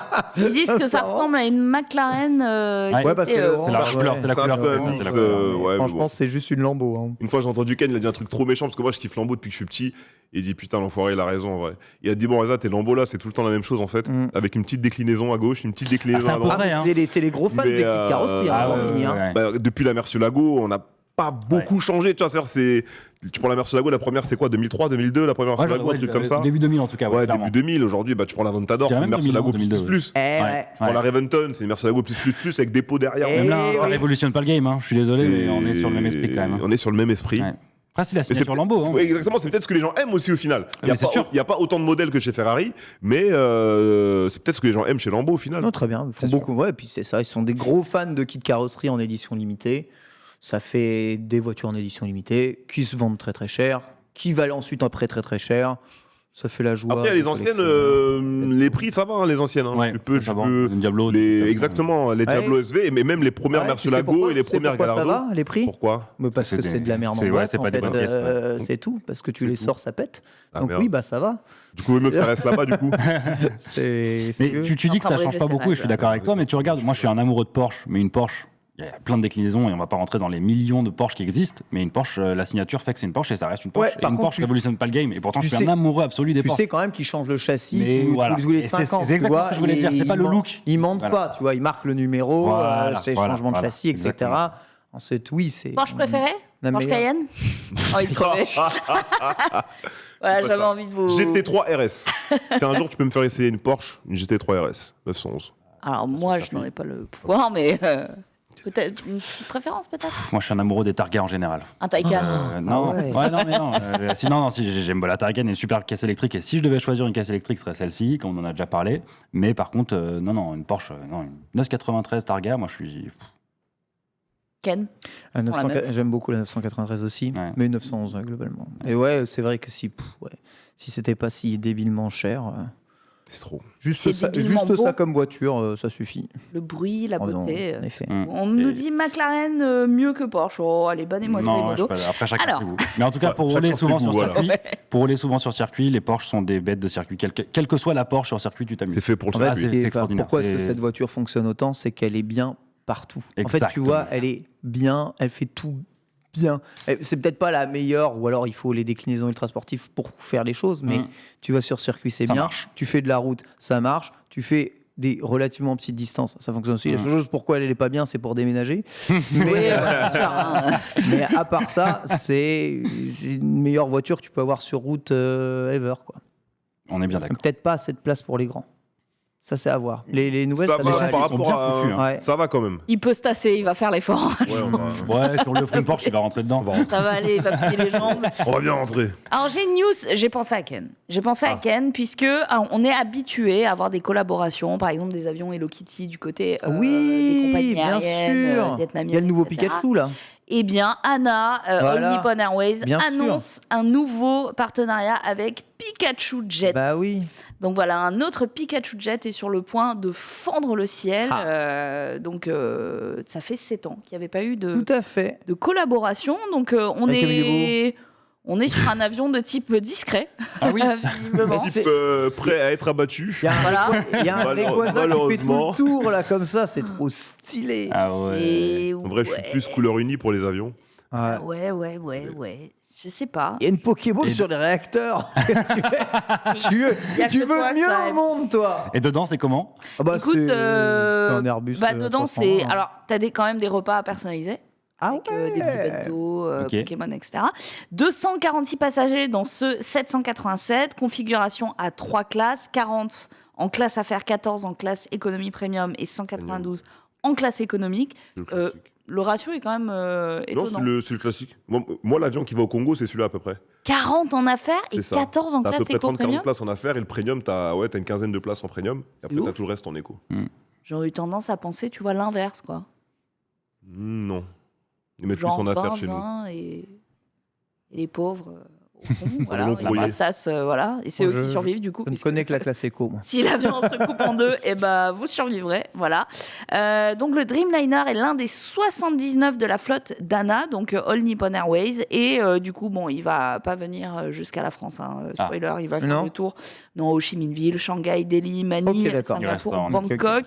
Voilà, Australie, Honolulu pour les longs courriers, mais a priori pas de Roissy-Charles de Gaulle. Dommage. Bon. Voilà. Bon, après, pour les fans d'avion, pour le prendre en photo. C'est pas très beau quand même. Non, c'est pas beau. Par contre, il y a forcément une offre très Pokémon à l'intérieur, notamment au niveau des écrans, puisque vous avez Pokémon Kids, Pokétoon, puis des goodies Pokémon à l'intérieur, des petits avions Pikachu. Ça, c'est cool. Il a envie de crever là déjà. Non, j'ai pas envie de crever, c'est... De jour, on va la puissance marketing de la première licence du monde, c'est ouf. Mettre ça. Ils font des avions, sont quand même à thème, tu vois. Donc, t'as tendance à vouloir prendre celui-ci pour voyager. Ça a commencé quand ça n'a pas commencé avec le Seigneur des Anneaux et les New Zealand Airways. Non, je pense que c'est moi plus vieux. Le premier avion dont je me souviens qui était brandé, c'était Hello Kitty. Oui, moi aussi. C'est possible. C'est trop fort. Parce que la Nouvelle-Zélande a fait ça avec le Seigneur des Anneaux dès les débuts des années 2000 de manière assez intense. Ça a été quand même leur campagne marketing monstrueuse. Rien que dans l'avion, tu commençais, il y avait la musique apparemment. Moi, j'ai pas pris, mais j'ai vu des vidéos, ça avait l'air assez marrant. Moi, j'ai pas pris non plus, mais j'ai pris un avion Hello Kitty une fois, d'Argus, tout en rose à l'intérieur. C'est vraiment ça doit être fatigant presque à force. Pour les yeux, c'est particulier. Des petits chaussons à fleurs, t'es dans une ambiance bon. Tout ce que j'aime. Voilà, faut vraiment aimer ça. Mais moi, j'adore. Alors du coup, j'étais très heureuse. Mais du coup, là, on pourra acheter des ponchos avec des Pikachu dessus. Trop bien. Ils font du merch dans l'avion. Il y a plus de merch dans les avions ici que chez nous. Les petites mignonnettes de Pikachu. Trop stylé. Et tu peux jouer à la console à Pikachu, à Pokémon dans les télé. Non, je pense pas. Mais je pense qu'il y aurait des petits jeux à l'intérieur. On me demande si c'est un avion électrique du coup. Techniquement, oui, puisque c'est un avion Pikachu. Voilà. Joli. Donc, la dernière fois, c'était avec le film Pokémon Mewtwo contre-attaque. Donc, vrai film. À plutôt loin. Voilà, une collab qui fait plaisir ou pas. Je ne sais pas, on l'aura pas chez nous. De toute façon, il est temps de passer à l'info déjantée jingle. Alors, une info, une seule, mais une grosse. Elle date. Elle date un petit peu et elle revient régulièrement, je sais pas, un truc. Ça commence à dater, ça fait 10 ans déjà, puisque ça a battu un record. On est sur un record du monde Guinness, donc pour une femme en Corée du Sud. Et je sais pas, là, ça revient dans les news régulièrement. Donc on est sur l'histoire d'une femme coréenne qui a réussi donc son examen théorique de conduite. Au bout de la combienième fois, à votre avis, ne regardez pas le fois. Je pense que si on y parle du Guinness, Guinness beaucoup plus. 12 fois, c'est ma tante. Je l'embrasse, mais... 65 je me rends pas compte. essais. Alors moi, je pense qu'on dépasse les 100. Guinness sur le Guinness Book des records, donc là, je pense qu'on est sur quelqu'un. Plus d'un par an. Ah ouais, non, je pense qu'elle est sur... Allez, moi, je dirais 130. 75. Le chat, peut-être, on nous dit 40. Moi, je pense que ça dépasse 100. Je suis sûr que ça dépasse 100. C'est pas possible. Ça dépasse largement. Largement ? Oui. Ça dépasse pas 1000 quand même. Ça dépasse pas 1000, mais on y était presque. Pardon ? 960 tentatives. La vache. Après, je pense qu'elle a fait exprès. Je sais pour pas. Pour faire le Guinness. Ouais, non mais au bout d'un moment, elle a fait exprès pour le Guinness. Bah franchement, ça coûte cher. Ouais, mais c'est pas possible, Marie. Elle a 80 ans. Le budget qu'elle a dû dépenser là-dedans. 80 ans, donc elle fait la une des journaux en 2010 lorsqu'elle réussit finalement à obtenir un permis de conduire à l'âge de 69 ans à l'époque. Elle a échoué donc plus de 900 fois à son examen de code et de pratique. C'est tous les 2 mois, c'est pas possible. Elle a fêté ça juste après, elle a perdu son permis le lendemain. Non, toutes les 2 semaines. Alors, qu'est-ce qui s'est passé selon vous ? Moi, je propose ça. Déjà, combien elle a mis d'argent là-dedans ? Ah ouais, mais ça doit être énorme. Ça doit être phénoménal. Elle vient de quel pays ? Corée du Sud. Combien le permis en quoi ? Parce que je sais qu'en France, c'est très cher. Les autres pays, c'est moins cher généralement. C'est quand même beaucoup moins cher que chez nous. Genre, moitié prix, elle n'aurait pas payé ça. Je peux pas te dire exactement, mais honnêtement, ça lui a coûté que $5090. Ah oui, non, rien à voir. Ah oui, pas du tout sur les mêmes prix. Et ça fait quand même 5 millions de won, donc c'est quand même une certaine somme en Corée du Sud. Alors, elle pouvait lire et écrire les mots phonétiquement, mais elle ne pouvait pas comprendre la plupart des termes tels que réglementation, lumière d'urgence. Ah, c'est pour ça, du coup. Assez utile. Ça peut aider. Voilà, ça peut aider. Du coup, elle a eu beaucoup de cours supplémentaires, elle a beaucoup raté. Elle a finalement eu, et à votre avis, que s'est-il passé? À la fin de l'accident, le premier jour. Non, un truc heureux. Parce que forcément, l'histoire, elle a fait le tour du pays. On lui a offert une voiture. On lui a offert une voiture qui en Corée, Hyundai. Voilà, il n'y a pas non plus. Il n'y a pas 30 000. Voilà, et Hyundai lui a offert son propre véhicule et elle a également eu son propre spot télévisé. Ce que je trouve, c'est quand même improbable. Cool, hein. Elle est dans le Guinness Book, elle voit tous ses efforts récompensés, elle a une bagnole, elle est toujours vivante, 80 ans. Donc, elle a eu le record de la plupart des tests théoriques de conduite passés. Voilà, on lui a pas offert une 911, mais presque. En même temps, j'avoue, il y a combien de questions au code? Faudrait estimer 40 questions. 40 questions. Combien de fois faudrait repasser son code si jamais on ne lit pas la langue et on répond juste au pif? Statistiquement. Statistiquement parlant, tu réponds juste au pif aux questions. C'est toi le prof de maths. Je vais bouillir. Mais je pense que je peux compter ça. Faut combien de bonnes réponses? Prépare ça pour les 2 prochains. Combien de passages moyens faut-il au code en répondant les yeux bandés aux questions? Alors, les gens sur Internet se sont demandé est-ce que c'est safe de la laisser sur la route? Non, mais en vrai, bien sûr, grosse question. C'est la meuf la plus entraînée de l'histoire. C'est ce que je me dis, quoi. C'est ce que je me dis. Elle est invincible. Quasiment 1000 fois, elle est mieux entraînée que tout le monde. Hein. Ouais, mais ça, je pense que ça donne aussi l'exemple de quelqu'un qui panique complètement et qui n'est pas, parce que ça veut dire qu'elle stresse en situation d'examen, et à un moment, quand tu es en voiture et que tu stresses, je sais pas, j'imagine. Ah ouais. Effectivement. Les gens qui frisent sur la route, là. Ah ouais, ça roule. Il y a un truc. C'est terrible. C'est terrible. On nous demande aussi si elle a eu des accidents. Alors, malheureusement, elle a eu quand même pas mal d'accidents, dont un où elle a heurté un arbre fruitier l'année suivant l'obtention de son... Mais je rigole, mais c'est terrible. Comment elle est partie dans un arbre? Tu sais, l'histoire ne dit pas vraiment, mais en tout cas, ses enfants lui ont dit arrête. Conduis pas. Ils ont récupéré la bagnole et. Merci Hyundai. Voilà. Donc, au final, elle n'aura compté qu'un an.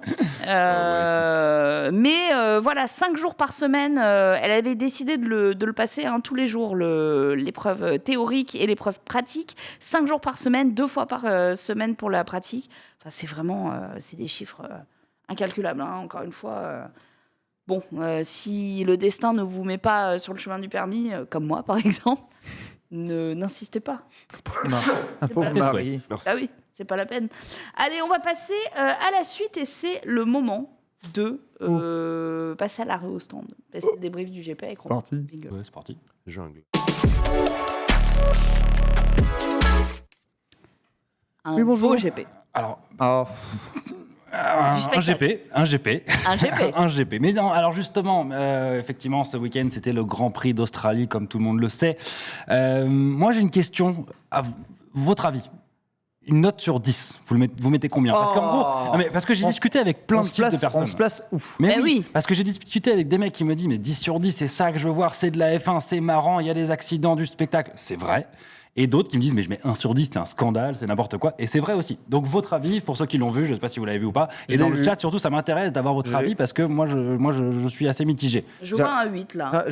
Voilà, il peut y avoir des 8 sur 10, je peux comprendre. On était en train de commenter les Evo Japan, donc je l'avais juste à côté, mais en regardant ce qui était en train de se passer, j'étais en mode, et c'est un truc de fou, c'est un truc. En fait, même en regardant de côté, ce Grand Prix était moins chiant qu'en n'ayant que ça à faire dans le Grand Prix de Abu Dhabi ou je sais pas quoi, juste avant. Donc, oui, c'est clair, oui. Moi, je suis pour le divertissement, quelque part. Par contre, avec un peu de notion d'empathie, j'aurais eu envie de tout casser, vraiment envie de tout casser. Mais, donc une note?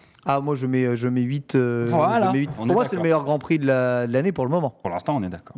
Enfin, le meilleur Grand Prix en tant que spectateur, j'entends. C'est probablement le pire Grand Prix en termes de décision de l'histoire. Qu'est-ce que ça dit dans le chat au niveau, j'ai pas les commentaires. Alors, on nous dit 3 sur 10, il y a un peu de tout, 4 voilà. sur 10, 6 sur 10. Et il y a du 10 ou du 9, j'en suis sûr. Voilà. Il y a du 49-3. 49-3. Oui, F, il a corrompu. On nous dit combien de drapeaux rouges en un week-end, c'est incroyable. C'est ce que je dis ce matin, regardez.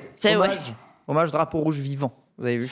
Non, mais ce qui est sûr, c'est que si, en regardant la Formule 1, tu cherches du sport, de l'ultra fair play et que de la discipline pure, ce Grand Prix est un fiasco. Ah ouais. Mais si tu cherches du divertissement, la F1 spectacle, et à un moment, il faut être très pragmatique, c'est ce que les instances cherchent depuis Liberty Media, bien sûr, et c'est ce qui permet aussi d'avoir un renouveau énorme au niveau de l'intérêt de la Formule 1, et que Netflix là doit se boire du petit lait, parce que voilà. Tu bémoles quand même, si tu voulais vraiment du spectacle, finis pas ton histoire comme ça. Voilà. C'est pour ça que je mets que 8. Oui, mais ça a été... Ça aurait été 10 s'ils avaient fini, comme à Jeddah le Grand Prix, voilà, exactement, en apothéose, tu vois. Là, oui, mais là, ils ont voulu pousser le processus jusqu'au bout, et du coup, ils se sont fait avoir à leur propre jeu, parce que quand il reste moins d'un tour, tu peux pas décemment le relancer, c'était compliqué. Bon, on va faire un petit récap très rapide, on va pas rentrer trop dans le détail, surtout que le temps passe très vite, mais on avait pas mal d'espoir au début de la qualification, parce que certes, Max Verstappen a encore été au-dessus du lot et a encore été chercher la pole, mais moi j'ai été un petit peu, même si je reste supporter de Ferrari. 3 dixièmes d'avance au passage. Oui, alors certes, mais j'étais quand même content de voir 2 flèches d'argent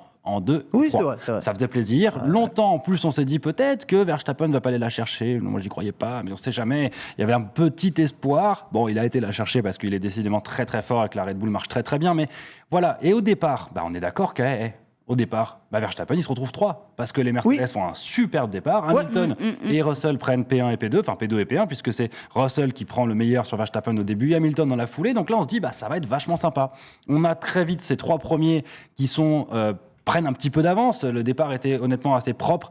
Et au bout de quelques tours, on a une super bagarre entre Verstappen, Russell et Hamilton, puisque tu as Hamilton qui, en P2, met la pression sur son coéquipier Russell, qui dit à l'équipe, je dois faire quoi ? Je dois foncer, quitte à utiliser mes gommes ou pas. Derrière, tu as Hamilton qui met la pression et qu'à Verstappen qui met la pression. C'est vachement sympa. Mais très vite, pour les supporters de Ferrari comme moi, on a commencé à pleurer. Il est 7h04 du matin et déjà on pleure puisqu'on voit Charles Leclerc. C'est incroyable. Moi, j'ai levé la tête, j'ai vu ça. Mais alors, malédiction, oui, mais là, honnêtement, et c'est pas la première fois de sa carrière, il fait une vraie erreur. Je suis désolé. Stroll n'a rien à se reprocher. Stroll est coincé entre Alonso et Leclerc. Leclerc sait très bien que Stroll va devoir se déporter et Leclerc prend la corde trop tôt, vraiment. En tant que pilote, il le dit lui-même d'ailleurs, même s'il minimise un petit peu, il fait une erreur, il coupe la trajectoire, il doit se mettre à l'extérieur quitte à perdre sa position. Et oui, bien sûr, le Stroll le touche, mais Stroll n'a rien à se reprocher. Leclerc ne doit pas mériter de suspension parce que c'est un fait de course. Dans la foulée de ça, et vous venez de le voir, nous avons un second safety car, puisque la sortie de Leclerc a provoqué le premier safety car, qui s'est passé de manière relativement normale. Alexander Albon, vous avez vu peut-être les images, a tapé fort. 8e tour de course. 8e tour de course, il tape fort tout seul. C'est le 4e durant le week-end qui sort là. Exactement, parce que ça, c'est un nouveau virage qui a été refait à l'Albert Park de Melbourne et qui est particulier, qui est vraiment, je trouve, très sympa, qui a l'air excitant à prendre et il a l'air rapide. Mais dès que tu n'es pas droit, il se passe exactement ça. Et là, il vient s'encastrer de manière vraiment violente dans le rail. La voiture est pulvérisée, donc forcément, là, pour le coup, le safety car est légitime. Et le drapeau rouge est assez légitime aussi. C'est le premier drapeau rouge à la suite de cet incident, puisque là, la piste, il y a des débris partout. Il faut une rue de secours, il faut remettre le rail en place. Donc, on a un premier drapeau rouge et une relance finalement assez sympa, mais on a très vite Verstappen qui mange Hamilton, puisque, petite explication sans rentrer dans le détail, Russell avait voulu ravitailler en profitant du premier safety car. Voilà. Et Russell se dit, moi je vais ravitailler puisque... C'est horrible. Voilà. Il ravitaille sous safety car. 2 secondes après, on lui dit carton rouge, pardon, pas du tout. On lui dit drapeau rouge, tu rentres au stand. Et il faut savoir que quand il y a drapeau rouge, et moi je trouve ça scandaleux par contre, les mécaniciens ont le droit de toucher les voitures, ont le droit de changer les stands, les pneus, ont le droit de changer tout ça, bien sûr. Et c'est ça qui fait que Russell s'est fait avoir, parce que Russell a profité du safety car pour faire son ravitaillement en se disant, son changement de pneu, en disant que ça allait être le bon moment. Et derrière, tout le monde rentre. Du coup, son avantage. Et d'ailleurs, Hamilton, en pleine course, dit, quand il a son safety car avant l'annonce du drapeau rouge, Hamilton dit, les gars, je me suis fait avoir là-dessus, c'est pas un bon délire. Et on lui dit, t'inquiète pas, Verstappen n'est pas repassé par les stands non plus. Et 5 minutes après, ils se retrouvent tous arrêtés au stand, on change les pneus et tout va bien. Donc Russell s'est fait avoir. Et il ressort 7e. Il ressort 7e exactement, alors qu'il était P1 à ce moment-là. Au niveau de la relance, on a encore fait ce constat... implacable, on le voit à l'écran là. Il n'y a rien à faire. La Red Bull est beaucoup trop fort et Verstappen bouffe Hamilton, mais alors sans la moindre difficulté grâce à un DRS qui est hallucinant. Alors en plus, on est sur une piste pas spécialement favorable au Red Bull, mais on sait que les Red Bull ont un DRS qui marche bien mieux que la moyenne. Et en fait, il y a 4 zones de DRS sur ce circuit versus 3 la plupart du temps. Et donc là, on le voit, on voit l'image, Verstappen dépose, on dirait qu'Hamilton lève le pied alors que non. Donc c'est encore un peu frustrant. Dans la foulée de ça... T'as le sourire, Reza. L'électronique. Oui, la voiture décide beaucoup de choses, tout ce qu'on veut, mais bon. Dans la foulée de ça, on a en plus le pauvre Russell qui faisait honnêtement une super course. Il faisait un super meeting. Lui, là, il a eu envie de crever, je pense. Et oui, parce que le moteur qui part en feu au 10e tour. Donc, immobilisation de la Mercedes. Pendant ce temps-là, Verstappen se retrouve à 11 secondes d'avance. Il était remonté P5 en plus, pas de moteur. Il était remonté, mais il faisait une super course. Pendant ce temps-là, Verstappen qui devant à 11 secondes d'avance. Une petite frayeur, à un moment, il se sort. On se dit, il a perdu un peu de temps. 8 secondes d'avance, c'est pas changé grand-chose, mais il a fait un petit écart. Il a fait une erreur quand même. Et il a fait beaucoup d'erreurs. Donc il est humain. Il est humain, mais il n'empêche qu'au moment où il fait cette erreur, beaucoup, quand tu vois l'incident au ralenti, la piste, l'herbe est un peu humide, il part dans l'herbe. Ouais. Je pense honnêtement, je ne veux pas m'engager, mais que 75% des pilotes ou 80% des pilotes auraient fini en tête à queue. Personnellement, il la récupère quand même. J'ai une théorie. Moi, je pense que quand tu es tout le temps en tête comme ça et que même en levant le pied, t'es une demi-seconde plus rapide que n'importe qui, tu dois t'endormir au volant. Oui. Je pense que Verstappen, regardez, à un moment, il pique du nez dans il réaccèle. Et là c'est pas facile. Là, parce le tête à queue, il arrive. Là, le tête à queue arrive très très vite et ils sont peut-être beaucoup... Même quand il fait une erreur alors qu'il en fait jamais, le mec, il est capable de récupérer la voiture impeccable. Donc, exactement. Rien à dire. Et là, nous rentrons ensuite dans une phase de Grand Prix un peu classique où Verstappen est devant et on se dit, voilà, on peut éteindre la télé et s'endormir. Il est 8h30 du mat. Autant aller se coucher, se recoucher. Mais non, c'était sans compter sans Kevin Magnussen. Exactement. Je ne comprends toujours pas pourquoi, d'ailleurs, qu'est-ce qui s'est vraiment passé, mais il sort large. Il sort, pas là-dessus, mais il sort très tard. On ne sait pas, il va taper, il va exploser sa caisse dans le rail à l'arrière droit. Il se bat pour P11 là, à ce moment-là. Il se bat pour P11. Se passe dans sa tête. Les As font une course tout à fait correcte et c'est pas cette image-là non plus, mais on le voit vraiment à un moment aller taper le mur. D'ailleurs, sa roue explose complètement. J'aime bien l'image de la radio qui dit You got some damage. Oui. Clairement, oui. Tu n'as plus le droit arrière droit, donc oui. Mais non. Attends, la maladie. Je crois qu'il y a un petit souci. Voilà. J'ai la clim dans le dos. Donc, demandez à l'Alfa Romeo dessous qui arrive derrière, qui a vu la roue passer pas loin de sa tête, qui a dû se demander ce qui se passait. Donc là-dessus, nous avons un deuxième drapeau rouge. Voilà. Il tape le rail. Il explose la roue arrière. Donc nous avons un deuxième drapeau rouge, d'accord, qui a entraîné cette fin de course complètement folle. Parce que là, vous voyez un nouveau red flag. Et vous voyez qu'il reste... Mais la red flag, pourquoi ? Dégâts sur le mur. Pour retirer un pneu ? Gros débat. Je suis d'accord avec toi. Des dégâts sur le mur, ils disent. Oui, mais ça... Autant, on l'a vu, les Tech Pro, effectivement, ces murs de sécurité. Le premier, il avait bougé, il fallait le remettre en place. Ouais. Le deuxième, pour moi, le deuxième red flag, il est vraiment pas nécessaire, puisque la safety car, dans ce cas-là, ne sert à rien. En fait. C'est à chaque fois qu'il y a un incident. Les gens, puis voilà. Et donc, du coup, là, moi, je me dis que le deuxième, il n'est pas nécessaire. Et là, c'est le spectacle pour le spectacle. Là, c'est clairement la direction de course qui a ordre de dire on va relancer tout le monde, ça va être fun. Il reste 3 tours, ça va être génial. Alors oui, ça peut être génial, et oui, ça a été très très fun, parce qu'on on en reparle de la relance. Ça a été fun. On en parle de la relance. La relance, c'est incroyable.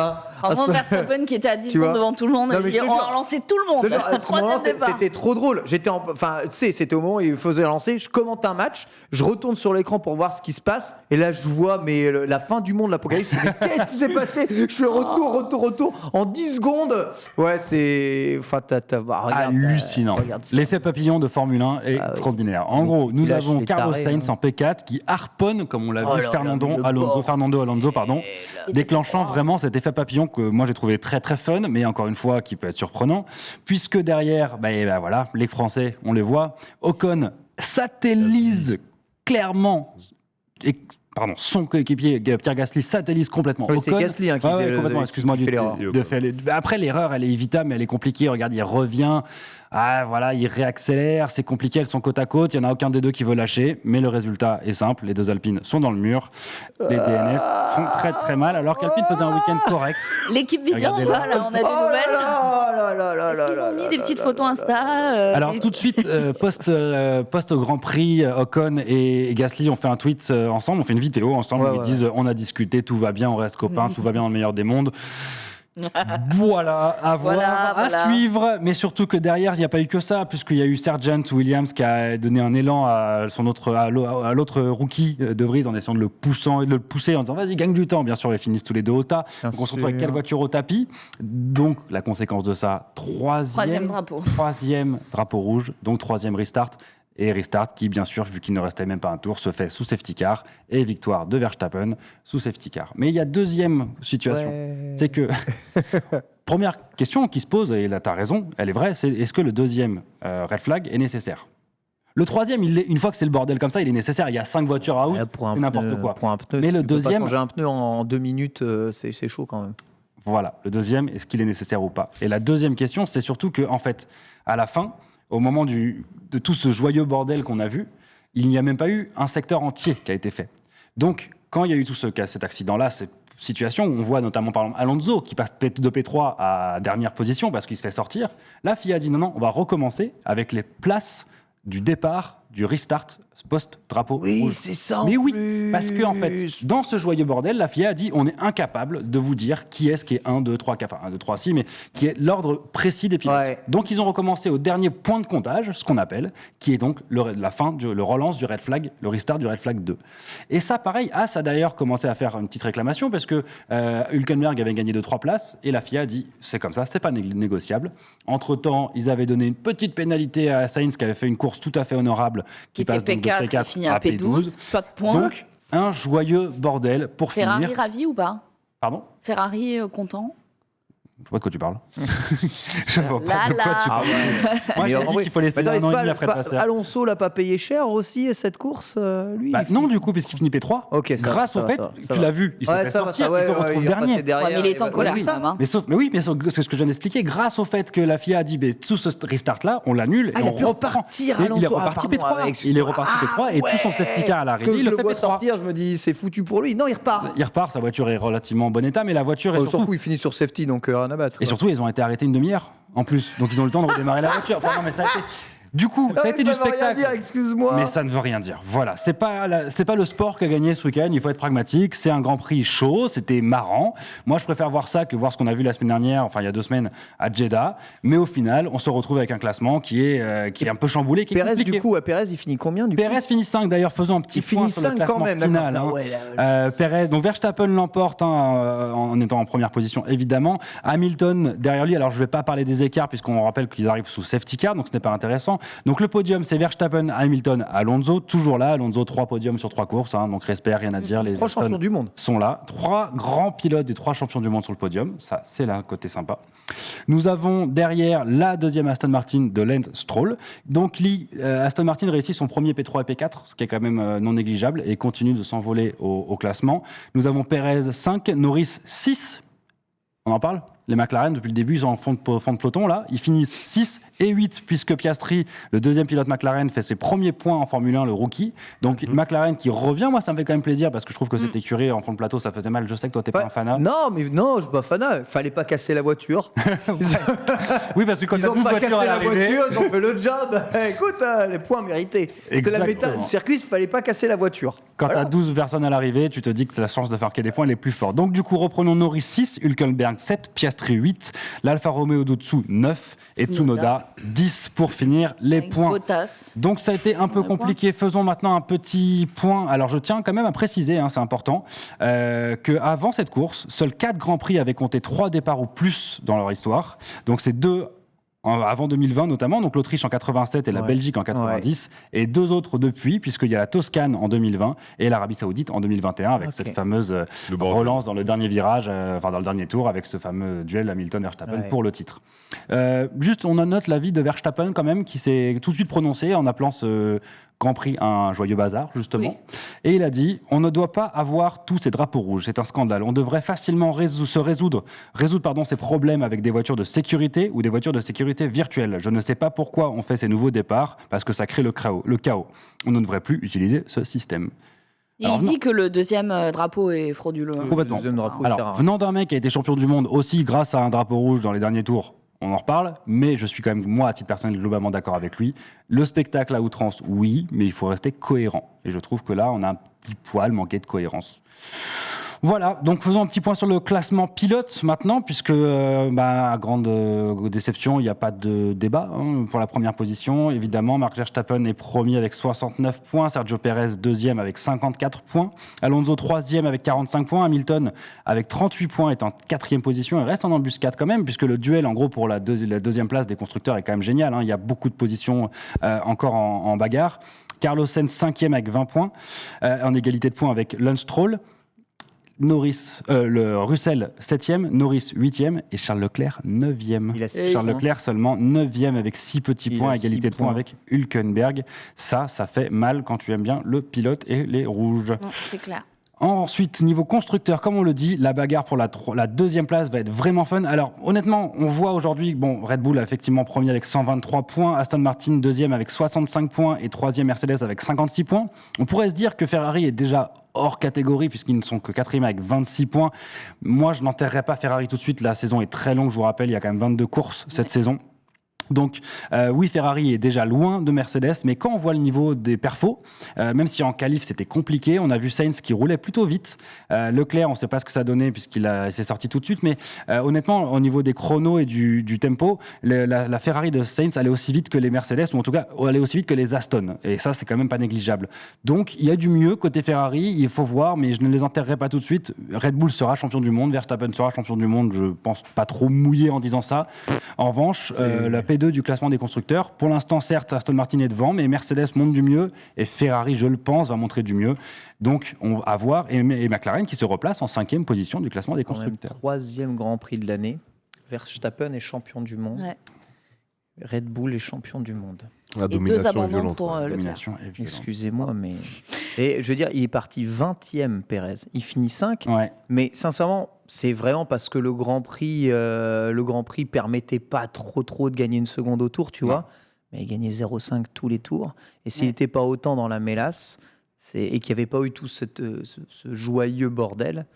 Melbourne n'est pas simple en plus pour les dépassements. Il remontait nature. Presque persuadé, t'as inversé. Tu mettais Pérez en 1, Verstappen dernier. Verstappen, il fait 2. Ouais, je pense. Ouais. Et c'est sa première victoire depuis le début de sa carrière à Melbourne. À Melbourne, tout à fait. C'est ouf. Voilà. Alors, il y a quelqu'un qui demandait dans le chat pourquoi il n'a pas été pénalisé comme Ocon, par exemple, sur la grille pour le restart. Et j'attendais la question. Merci, je ne sais pas qui dans le chat le demande, mais merci à toi, puisque j'ai envoyé à la régie, je ne sais pas si vous le voyez dans le runner, la régie. J'ai la position. Un petit voilà. Et en fait, il faut comprendre la règle. En sport auto, et ça ne s'applique pas qu'en F1, c'est en sport auto en général, la règle n'est pas que le nez à l'avant soit sur c'est le pneu. Truc, c'est les pneus. Ah, c'est le pneu. C'est le pneu. Oui, bien sûr. Donc là, à aucun moment, il touche le côté. Et à aucun moment, les pneus dépassent la ligne blanche. Il est propre. Donc, il y a eu débat, mais non. Ah ouais, il est propre. Non. Il n'y a pas de débat, finalement. C'est propre. C'est optimisé. Ça lui a servi à rien, c'est fait dépasser. En plus. Oui, mais en plus, à un moment, c'est pas ça qui fait gagner du temps. Mais il a optimisé à fond son positionnement, mais il a fait ça dans les règles de l'art. J'étais premier, puisque on espère tous que Verstappen, même si moi je respecte de manière folle le pilote et le travail de Red Bull. Tu le détestes. Non, absolument pas. Je ne déteste jamais un champion. Je trouve que c'est un pilote extraordinaire. C'est même, je pense, le meilleur pilote du plateau. Et il a même le niveau pour devenir un des plus grands pilotes de l'histoire. Il n'y a pas de débat. Mais on a envie d'avoir un peu de bagarre. Donc on s'est tous dit, pénalité.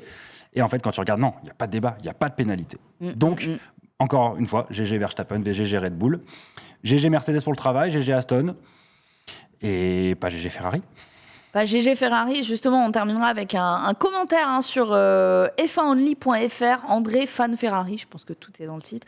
Ce final est une vaste blague. Si on reprend le classement après le drapeau rouge, Alonso n'est pas pénalisé puisqu'il récupère sa place. Oui, alors pourquoi pénaliser Sainz ? Pourquoi zappe-t-on le 57e tour ? Si on reprend après le classement, après l'avant-dernier drapeau rouge, c'est clownesque ce GP, c'est que le 57e tour n'a pas été fait, la course s'arrête au moment du drapeau rouge, donc le tour que font les voitures pour rejoindre les stands ne compte pas, n'importe quoi. J'ai le temps de répondre ? Oui, vas-y. Juste... je suis entièrement d'accord avec cette analyse qui est hyper pertinente. Je pense, moi, que Alors, Sainz fait une vraie erreur. Il rentre dans Alonso, il est coupable d'une erreur. En revanche, sur une course normale ou un autre moment dans la course, je ne pense pas qu'il serait pénalisé. Là, à mon sens, il est pénalisé parce que ce joyeux bordel qu'on vient de voir au Restart 2 et tous ces accidents, il fallait trouver un responsable. Et le responsable, c'est celui qui a provoqué tout cet enchaînement. Et donc, c'est Sainz qui est rentré dans Alonso. Mais là où on voit Sainz qui hurle en disant c'est scandaleux, c'est une injustice. Dans ce contexte-là, on comprend pourquoi il est pénalisé. Là où on comprend sa frustration aussi, c'est que dans beaucoup d'autres situations ou de courses classiques, il n'était pas pénalisé, c'était un fait de course. Mais la direction de course ne pouvait pas laisser ça passer sans se dire, là, finalement, regardez, c'est Sainz qui est responsable de tout ça, et s'il n'y avait pas eu Sainz qui aurait fait ça, la course aurait été au bout. En fait, il a été un petit peu et au final, on simule une erreur de Leclerc au début. Et une erreur de Sainz à la fin. Non mais c'est vrai à 100%. Là on voit c'est le moment où Sainz apprend en attendant le restart 3 apprend cette information. Il enrage et il insulte la terre entière et il dit d'ailleurs à la radio qu'il veut discuter avec le commissaire de course qui refuse de discuter avec lui parce qu'il reste sur sa position. Mais effectivement on peut que comprendre sa frustration, mais aussi on peut aussi comprendre l'argument de la FIA. J'ai pas d'avis perso. Il fait une erreur. Je pense que dans un autre cas, il n'est pas sanctionné. Voilà. C'est horrible pour nous. C'est horrible pour eux, pardon. C'est stylé pour nous. Nous, ça fait du pestacle. Après, ça fait du pestacle, oui. Mais je relativiserai quand même un tout petit peu ce genre de relâché de chien enragé, qui termine en gros crash. Ça aurait pu largement moins bien se passer. En fait, c'est ça, le danger doit quand même être... La sécurité doit être toujours un peu en avant. Et là, je veux bien du spectacle, mais si c'est pour que tout le monde aille se tuer ou risquer la mort... Donc un Grand Prix fou, en tout cas, ça, je crois qu'on est tous d'accord pour le dire. Yes. Un Grand Prix de taré. Et là, un petit break d'1 mois, puisque vous le savez tous... 1 mois quand même. Oui, parce qu'en fait, il devait y avoir le Grand Prix de Chine au milieu, qui, cause Covid et restrictions sanitaires, n'aura pas lieu cette année. Parce qu'il était suspendu, mais il était annulé. Il n'est même pas remplacé. Donc là, il devait avoir lieu dans 2 semaines ou la semaine prochaine, je ne sais pas. Et finalement, il y a un petit trou dans le calendrier. Donc rendez-vous à Bakou, au circuit urbain, dans 1 mois. Et 1 mois, c'est beaucoup, parce que 1 mois, ça veut dire que les écuries vont beaucoup travailler. Et ils vont beaucoup taffer. Donc je pense qu'on va avoir pas mal de nouveautés dans 1 mois. Donc rendez-vous à Bakou dans 1 mois. J'ai vraiment hâte de voir les Red Bull marcher encore mieux. On a encore 24 minutes. Soit je laisse encore la parole pour continuer sur l'E1 Series. Mais non, on en parlera un autre jour de l'E1 Series. J'ai voulu parler de ça. C'est une course de bateaux électriques qui ont l'air démentielles et qui ont été annoncées pour cette année. Et qu'en fait, la dernière fois, Marie t'a dit on parle pas assez de bateaux. Oui, donc j'ai pensé à toi ce week-end quand j'ai préparé l'émission. Et je me suis dit on va parler de bateaux. J'avoue. Mais on en parlera la prochaine fois. La prochaine fois. On va aller du côté du 2 roues, cette fois-ci, avec Ken qui s'est posé la question de savoir si le vélo est-il vraiment écolo. Après nous avoir fait sa propagande. Reza, je te regarde. Parce que les vrais bails. Oui. Tu fais partie des... Reza, il court, lui. Cycliste. Non, moi je cours. C'est bien ça. Il est encore plus écolo qu'un C'est encore plus écolo, non? Bah oui. C'est pas mieux. C'est dur de venir en courant en taf, parce que si tu fais 10 km de footing, en fait, tu vas arriver tout mouillé. Oui. Alors si tu fais 5 km à vélo, tu peux négocier la vitesse pour pas arriver trop mouillé, tu vois. Ouais, c'est vrai, donc, vrai. Mais bon, la question du coup se pose. Pourquoi la question se pose? Parce que bon nombre de détracteurs des vélos sont en train de pousser l'idée que le vélo, ça pollue beaucoup et de plus en plus. Ainsi, annulant l'idée comme quoi le vélo, c'est quand même beaucoup plus propre pour l'ensemble de la planète et c'est relativement bien écologiquement parlant. Le fait est que non, le vélo, ce n'est pas polluant ni quoi que ce soit, je vais vous montrer pourquoi, mais il y a des raisons qui poussent en fait certaines personnes à aller dire que le vélo, ça pollue réellement, et en fait ça pollue plus que ce que vous pensez, parce qu'en effet, les vélos depuis certains temps polluent de plus en plus. Et en fait, comparé au cyclisme du vélo en acier Peugeot de l'époque, c'est-à-dire 1970-1980, nous sommes arrivés à une ère du vélo en aluminium, quasiment tout le temps en aluminium maintenant, et une ère du vélo, alors là en fibre de carbone, qui lui est encore pire, qui est moins durable et beaucoup plus polluant en termes de production, même si en termes de recyclage, à part le vélo en carbone, on est sur quelque chose de relativement bon. Et c'est la théorie que utilisent plusieurs détracteurs du vélo pour dire que le vélo, c'est finalement pas si écolo que ça, parce qu'aujourd'hui, alors que les vélos avaient l'habitude de pouvoir parcourir des 50 000 km en étant entretenus et être relativement OK, mine de rien, aujourd'hui, les vélos en aluminium sont plus changés tous les 20 000 km, voire les 15 000 km, et mine de rien, quand tu changes de vélo, déjà fait 15 000 km à vélo, tu vas voir, y aller, c'est quand même quelque chose. Moi, tu vois, je fais 15 000 km en 2 ans, donc je vais pas changer de vélo tous les 2 ans, tu vois, ça serait un peu fou. Donc je peux vous parler de la durabilité d'un vélo, mais c'est pourtant ce que fait la plupart des gens, parce qu'en fait, 15 000 km, ça correspond à une durée d'utilisation de vélo qui est quand même assez longue pour un utilisateur relativement lambda. Eh bien, le fait est que, en effet, les coûts en carbone et l'énergie, enfin le CO2 rejeté par tout ça, est de plus en plus grand. Un petit graphique pour vous le montrer peut-être, que je vous ai extrait d'un magnifique document porté à notre raison par le magazine Low-Tech, qui via un article hollandais, pardonnez-moi, je suis un peu fatigué, traduit par Stanislas Orio, nous montre un tout petit peu et nous détaille sur l'ensemble de la chaîne de production de l'impact carbone d'un vélo. Alors je ne sais pas si tu montrais le graphique, Denis, c'est la deuxième image, voilà ici. Voilà le réel impact en CO2 d'un vélo sur l'ensemble du cycle de vie de ces derniers. J'entends cycle de vie, extraction des matériaux, production des véhicules, acheminement, roulage et recyclage. Voilà. Un vélo en acier, le bon gros vélo en acier Peugeot que vous avez ou le Gitane de 20 000 km, c'est 3,5 grammes de CO2 au kilomètre. C'est rien du tout, c'est que dalle. Et dès que l'on passe au vélo en aluminium, l'impact carbone, il est 3 fois plus important. Et du coup, évidemment, si tu es un extrême militant écologiste, tu peux te dire, toi, avec ton vélo en alu, je suis désolé, tu pollues 3 fois plus que moi à chaque fois que tu en achètes un.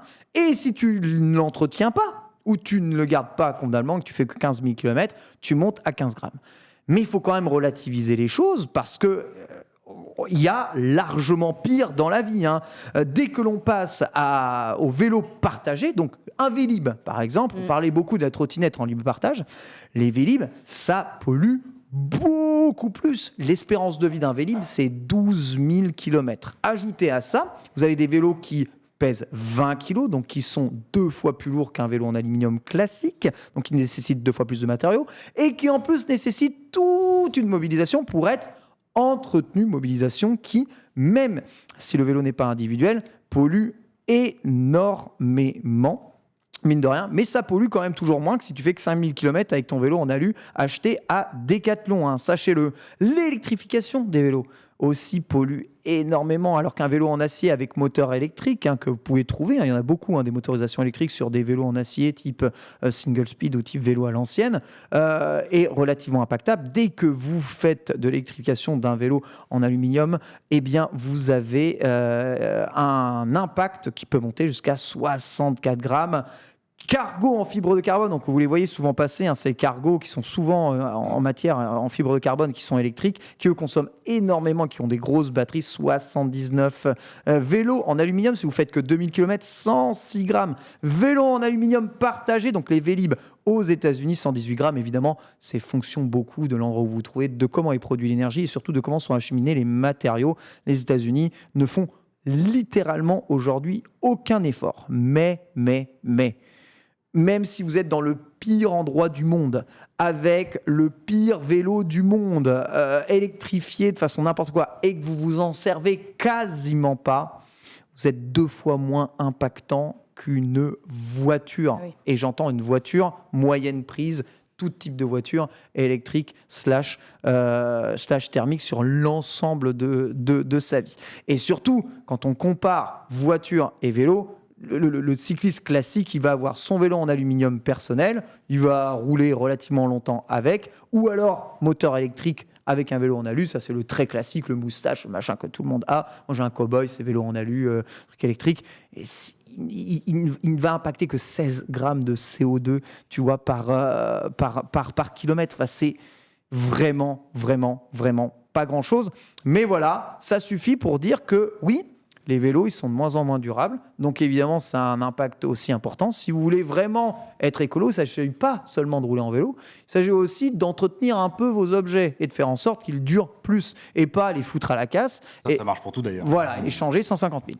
Certains disent, ils ne font pas la casse. Ils sont dans le circuit de l'occasion et ils resservent. Oui, mais même si ce vélo resserve, qu'il te serve à toi, que serve à n'importe qui, au bout d'un moment, il aura une fin de durée de vie. Toi, tu as quand même remis un vélo sur le marché. Et c'est ça qui a un impact. Même chose pour les voitures. Dès que tu remets des voitures sur le marché, c'est exactement la même chose. Tu as un impact. La voiture, elle est produite, les matériaux, ils sont extraits et on achemine la voiture jusque chez toi. Donc l'impact, il est vraiment énorme. Maintenant, si on regarde sur l'ensemble des systèmes de mobilité mondiale, on peut regarder un peu ce qui est le plus impactant pour quand même essayer de relativiser un peu. Non, vous n'êtes pas les pires, les pires activistes écologiques du monde, les cyclistes. Rassurez-vous, il y a bien pire si on prend l'ensemble de cycle de vie et si on prend en France. Deuxième graphique, mon bon Denis, si tu peux l'afficher. Voici globalement les impacts, qui reprend un peu les chiffres d'avant, mais qui cumule avec les transports en commun. Alors, c'est pas celui-là que je t'avais donné, il me semble, c'est celui un peu avant, à moins que je me suis trompé. Deuxième ligne, tu vois, celui que j'ai là. Voilà, merci. Qui reprend du coup l'impact CO2 des véhicules de manière générale. Vous voyez que le pire transport de mobilité douce aujourd'hui en termes d'impact CO2, c'est la trottinette électrique en libre partage. Voilà, c'est ce qui consomme le plus, ce qui relâche le plus de CO2 dans l'atmosphère. À ça, le fait ça fait écho au débat qu'on avait en début d'émission. C'est souvent des trottinettes qui sont très peu de durée de vie, qui ont besoin d'un circuit d'entretien qui est polluant, qui sont plus lourdes et plus de matériaux que les autres pour les rendre plus solides. C'est ce qui pollue le plus dans les mobilités douces. Mais ça pollue moins par personne, rapporté au nombre de personnes que ça transporte qu'un bus diesel. C'est quasiment 3 fois moins qu'un bus diesel, qui pollue quasiment autant qu'un 2 roues motorisé personnel. J'entends 2 roues motorisées personnelles, ça cumule électrique et thermique. Oui, Marie. Je vois dans le chat la question du recyclage. Il y a 2 types de batteries dans un vélo électrique. Il y a les batteries au plomb. Le plomb est mauvais pour l'environnement, spoiler. Et il y a les batteries lithium. Alors, je lis que le lithium, toujours pas de recyclage, c'est faux. C'est complètement faux. Voilà. Tellement faux. Les batteries lithium sont constituées de plusieurs types de métaux dont l'extraction est polluante. Il y a du fer, du nickel, du cobalt, manganèse, etc. Mais le fait de recycler ces métaux qui vont être utiles pour la construction d'autres objets, finalement, on évite la pollution de l'extraction à nouveau de ces métaux-là. Nous, sur les Beltoises, 91% des batteries, et on est sur des batteries classiques de lithium-ion, sont recyclables. 80% des éléments, c'est énorme. Et puis surtout, les batteries récentes de VAE ne contiennent pas de produits nocifs pour l'environnement. Non, de toute façon, on ne peut plus faire n'importe quoi, ça n'est plus possible. Plus aucune législation ne nous permet de mettre n'importe quoi dans nos trucs. En tout cas en France. Petite question. Est-ce que dans le vélo, il y a de plus en plus de biosourcing ou pas du tout au niveau des carrosseries ? Nous, je sais que sur le sport auto, il y a de plus en plus de carrosseries, d'imitation de carbone faites à partir de peau d'ananas, des choses comme ça, du biosourcing chimique qui est pour le moment, non. D'accord, c'est pas encore pour le moment, non, parce que je pense que les échelles de production et le nombre de matières utilisables donne l'aluminium et la fibre de carbone encore plus intéressante que le biosourcing. Mais bon, si demain tout le monde troque sa voiture pour des vélos, à mon avis, la courbe pourrait s'inverser. Et donc si on remonte le graphique, les voitures sont bien plus au-dessus. Et sachez-le, ce qui est le plus polluant, ma très chère Marie, en France, c'est les taxis. Et les voitures... Taxi/Uber. Je prends que des voitures électriques. Taxi/Uber. Voilà. Non, je ne prends pas d'Uber, mais je ne prends que des voitures électriques. Ce sont des voitures qui parcourent beaucoup de kilomètres avec beaucoup d'arrêts. Beaucoup de petits trajets. Beaucoup de petits arrêts. Et du coup, elles sont remplacées plus souvent qu'une voiture classique, puisque ça fait que rouler, donc c'est normal. Donc l'impact, il est assez énorme. Voilà, en tout cas pour ça. Allez-y, vas-y. C'est marrant parce que tout à l'heure, en début d'émission, on parlait de Rotterdam et des scooters électriques. Et là, je me rends compte que les scooters électriques partagés consomment moins que les trottinettes électriques partagées. Surprenant, ça. C'est solide, je n'aurais pas pensé. La durée de vie de l'engin est en cause là-dessus ? Durée de vie, exactement. Durée de vie, tout simplement, c'est moins cassé. C'est moins cassé, moins remplacé. Ça, on a vu que les trottinettes en free floating, c'était, et encore ça c'est l'amélioration, c'est 18 mois de durée de vie de la trottinette, mais au début c'était 6 à 7 mois. C'est fou quand même, tu te dis que là il y avait il y a un sujet écologique qui est énorme par contre. En fait, le sujet ici, le vélo c'est écolo, c'est vraiment le sujet de la durée de vie de vos objets. Il faut savoir qu'en automobile, il y a une courbe qui commence à s'inverser réellement à partir d'un certain moment d'utilisation de votre voiture. Vous pouvez penser que c'est beaucoup plus écolo parfois de conserver votre vieux Touareg de 2000 diesel qui reste sur la route parce que j'en change pas. Très visé, là. Il y a un moment, ça devient faux à cause de ce que le moteur va finir par dégager de plus en plus de matière polluante. Et même si ça passe le contrôle technique, tout fonctionne relativement moins bien. Tout a besoin de plus d'entretien, tout va consommer plus d'essence. Et bien sûr, pour votre porte-monnaie, c'est mieux de garder ça. Mais si vous voulez vraiment rouler un peu plus propre, mieux vaut prendre une voiture plus moderne. Il ne faut pas en changer tous les 3 ans, ça c'est catastrophique. Je sais que c'est le modèle actuel, mais c'est catastrophique. Mais garder une voiture tous les 10 ans, ça n'est pas non plus le mieux à partir d'un moment. Mieux vaut en changer quand même tous les 10 ans pour un modèle plus moderne, plus propre, plus proche des normes, que de garder un modèle tout le temps. Je sais que de toute façon, des fois, on n'a juste pas le choix, d'accord. Donc, on fait avec ce qu'on a. Mais il arrive un moment où les voitures qui roulent trop longtemps, surtout au-delà de ce que le moteur est capable d'endurer, c'est vraiment pas bon du tout. Et l'autre chose, alors je sais pas si on a un peu le temps, tu lèves le doigt. Non. Voilà, faut aussi relativiser grandement les choses. Diagramme que tu voulais nous marquer juste ici, donc c'est la société Maïko via Carbone 4 qui a tout simplement en 2019 recensé l'impact écologique des Français. Donc, en termes de CO2, donc sachez qu'en 2019, nous étions à 9 tonnes de CO2 par personne rejetée dans l'atmosphère. Notez que selon le rapport du GIEC, si on veut sauver le monde, il faut qu'on soit tous à 3. Je vais vous montrer que, ils ont raison, le GIEC, mais c'est impossible, littéralement impossible. C'est possible, mais c'est littéralement impossible. Il faudrait changer de société, quoi. Voilà, exactement. Dans la société que l'on a construite, c'est pas de notre faute à nous. Faut pas tout vous culpabiliser. Mais si vous voulez réellement réduire, en France, j'entends, votre impact écologique, le premier truc à changer, parce que le premier truc polluant, j'entends encore, en France, c'est un diagramme français, c'est la voiture. La voiture, en France, c'est ce qui pollue le plus et très loin, c'est 2 fois plus que le gaz et le fuel, d'accord ? C'est presque 3 fois plus que la consommation de viande.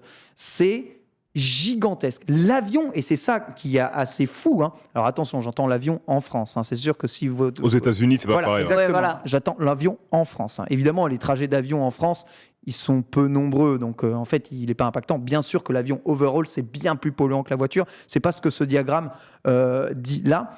Je dis juste qu'en France, c'est la voiture qui est le premier vecteur de pollution. Donc, c'est normal si on vous pète le fion aujourd'hui avec du lobbying infini pour que vous changez de bagnole vers quelque chose de plus propre, parce que c'est ce qui rejette le plus aujourd'hui. Gaz et fuel après, la viande aussi. Donc il faudrait vraiment ne ni chauffer gaz ni chauffer au fuel, arrêter la bagnole. Je sais très bien, je regarde pas le chat, mais je sais très bien que c'est genre impossible pour la plupart du temps, Les chaudières granulées. Voilà, exactement, chaudières granulées. Ils ont une aide de fou. Pompe à chaleur, etc. Notez la maison aussi, qui continue d'être extrêmement polluant. Pourquoi la maison c'est polluant ? En fabrication, exactement. En termes de fabrication, exactement, de maisons. Les loisirs polluent beaucoup. On voit la pollution des services publics aussi, tout à droite, juste là. Est-ce qu'on a les TGV, trains, TGV, TER, TGV, RER ? Autre transport, tout en haut. Voilà, tu vois tout en haut des transports, je me déplace tout le temps. Parce que souvent quand je prends le TGV, t'as Adam qui parle, qui dit c'est le... Tout Exactement. en haut, vous avez les trains, les bus, les trams, les métros, les vélos, les trottinettes, tout Ils disent à chaque fois que c'est le moyen de transport le plus écolo en France. Ça ne représente rien. Exactement. C'est que dalle. Donc, quand on vous dit le vélo, c'est pas très écolo, les gars, en France, il y a pas de débat, il n'y a pas de photo, il n'y a pas de problème. C'est la voiture qui pollue le plus notre pays. En termes de CO2, je rappelle, la pollution, c'est pas que le CO2. En tout cas, si vous voulez penser réchauffement climatique, la voiture, c'est le premier problème. Le deuxième problème, le gaz et le fuel, on va dire que c'est un problème un peu, c'est un peu différent institutionnel. Le deuxième problème, c'est la viande. Voilà. Ensuite, on n'est pas dans une émission qui parle nourriture ici. Mais arrêtez la viande rouge, ne vous déplacez pas en voiture, vous tombez immédiatement à 4 tonnes de CO2. Je ne peux pas m'empêcher de me dire que pendant que je vais pisser dans ma douche et arrêter de manger de la viande, pisser dans la douche, ça sert à rien. Il y en a un qui va prendre un jet et un autre qui va rouler en SUV en Chine, tu vois, et maxi polluer la planète. Et en fait, je me dis, s'il faut faire un effort, il faut que tout le monde fasse l'effort. Tu rentres dans un grand débat. Beaucoup d'activants écologistes ont juste énormément lâché l'affaire à cause de ça. Il suffit de voyager aux États-Unis. Une fois dans ta vie, tu voyages aux États-Unis une fois dans ta vie, tu reviens, t'es juste dégoûté de tous les efforts qu'on te demande à faire. Tu dis, attends, on est un petit pays de 70 millions d'habitants, on nous demande de faire tellement là où à côté ils sont 300 millions, s'en battent 350 millions. Ils s'en battent les couilles. Mais il faut le faire, exactement. Il faudrait un passeport carbone international qui soit le même pour tout le monde avec avec des points. Ben oui, bien sûr, avec une quantité de CO2, de carbone. Il y aurait toujours des passe-droits, il y aura toujours des exceptions. Et éventuellement, si tu dépasses ce taux-là, tu peux payer. Ce que tu payes en plus va à la recherche. Je sais pas, il y a des solutions à trouver. Tu sens que tant que payer la des solution malus. ne sera pas. Ouais.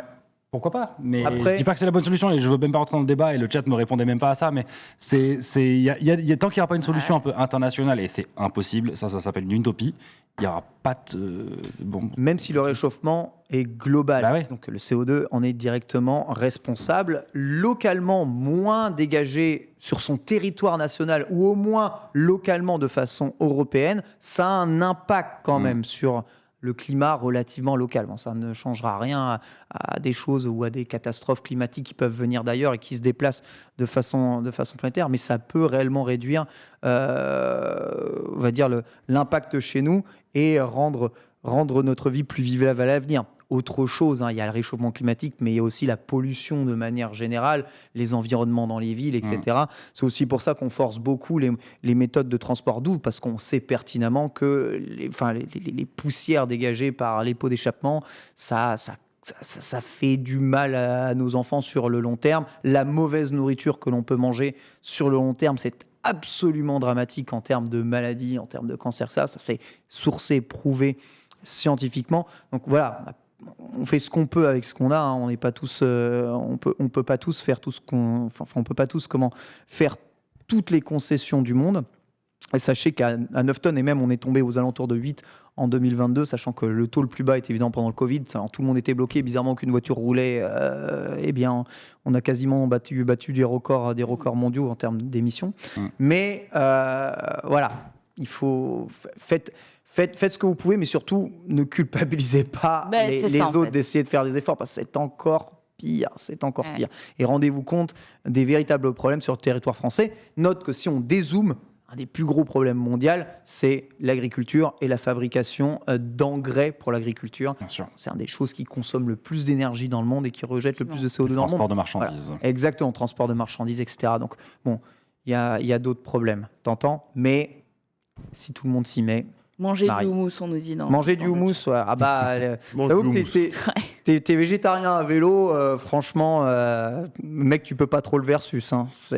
Même s'il prend l'avion, hein. Il est inversable de ce point de vue-là. Toujours mieux. On va rapidement terminer avec le quiz. Ça fait 3 semaines qu'il est dans le... C'est 3 semaines qu'il n'y a pas de jingle. Hein. On y va directement. Bam, première image. À vous de deviner quel est le véhicule, le chat. Vous pouvez participer. Par contre, vous fermez vos écrans. On n'a pas le droit de jouer, nous ? Bah si, justement. Si. Pour ça qu'on vous n'avez pas le droit d'aide du chat. Bah moi, c'est... Non, ok. Ouais. Ken, pareil. Pas de chat. Première image. Est-ce qu'on a... Alors c'est quoi? C'est le logo, je viens de dire. Chevrolet. C'est que les logos. Chevrolet, ouais. Êtes-vous sûr? En fait, c'est ça. En fait, c'est des logos qui ont été retravaillés par une IA, c'est ça? D'accord, ok. Ouais, ok. Je l'avais pas. Donc ça, c'est un exemple. Hein. Je regardais à l'œil. Non, c'était la première question. C'est un exemple. Moi, je pense que c'est un exemple parce que c'est pas du tout les réponses que j'ai dans mon... J'aurais pu dire Opel, moi. Pour moi, c'est Chevrolet. Ouais, c'est inspiré d'Opel, mais ouais. Okay. Donc, quel logo initial et c'est retravaillé. Bon, les gars, je joue avec vous parce que c'est pas le quiz que j'ai, en tout cas, moi, dans mon truc. Voilà. Bonne chance. Allez, ça part. Allez, c'est parti. Citroën. Citroën, Il n'y a pas de débat, ouais. Voilà. Vache, putain, vous êtes trop rapide. Bon. Abarth. Ferrari. Abarth. Fiat. Fiat. Abarth, ça passe. C'est Fiat ou Abarth, ouais. Je pense que c'est Ferrari. Fiat. Ferrari. Sûrement Ferrari, mais c'est Ferrari. Mais Abarth, je suis désolé, ça marchait. Abarth, ça marchait. Mais oui, ok, Ferrari, 100%. Ferrari. Opel, ouais. Oh, il est moche. Tellement. Ouais, c'est Opel. C'est Opel, ouais. C'est le Z à l'envers. Non, c'est pas ça, il a dit. C'est pas ça. Non, c'est pas ça. C'est DS. Bien vu. Malin. Dacia. Non, DS. Non. DS, oui, DS. DS. Tu me diras, la dernière fois que je t'ai suivi comme ça aveuglément, Ken, j'avais combien de monteurs? C'est DS, non? C'est quoi? C'est toujours pas. D'accord, ok. Vas-y, let's go. C'est Renault. Je dis n'importe quoi. Mazda. Oui. Ah, bien joué, Mazda, ouais. Oh, putain. Ah ouais, t'es vif. On va aller le chercher. Ah ouais, non, mais alors là, il est hyper... Ah ouais, Le chat l'a pas eu non plus? Mazda, Ok, bon, ça rassure. Ça rassure. C'est chaud. Mercedes. Ah, la double étoile. C'est bizarre ça. On dirait un espadon, mais ouais. L'étoile qui rentre dans l'autre comme ça. Porsche. Ouais, Porsche. C'est bien. Il n'y a pas de débat. La rapidité. Vauxhall. Ouais, Vauxhall. Vauxhall, je pense. Non, Dodge, c'est un taureau. C'est pas Vauxhall. Toyota. Toyota. Oh les bâtards. Là c'est Toyota là. Toyota. Ah, c'est Toyota. C'est fini, attends, mais c'était trop dur. On a gagné. C'était trop rapide surtout là. Mes réponses c'était Fiat 500. J'étais en mode. Ok. J'attends le jour où il y aura un cadeau sur les. On va y réfléchir. Parce que t'avais proposé une fois, mais bon. Ouais, on va réfléchir à ce qu'on pourrait vous faire gagner. Il nous reste que 30 secondes, le temps de vous remercier d'avoir été si participatif dans le chat. Merci les garçons d'avoir été avec moi aujourd'hui. On se retrouve tout de suite dans le récap. D'ici là, prenez soin de vous et à la semaine prochaine. Des bisous. Bisous. Salut.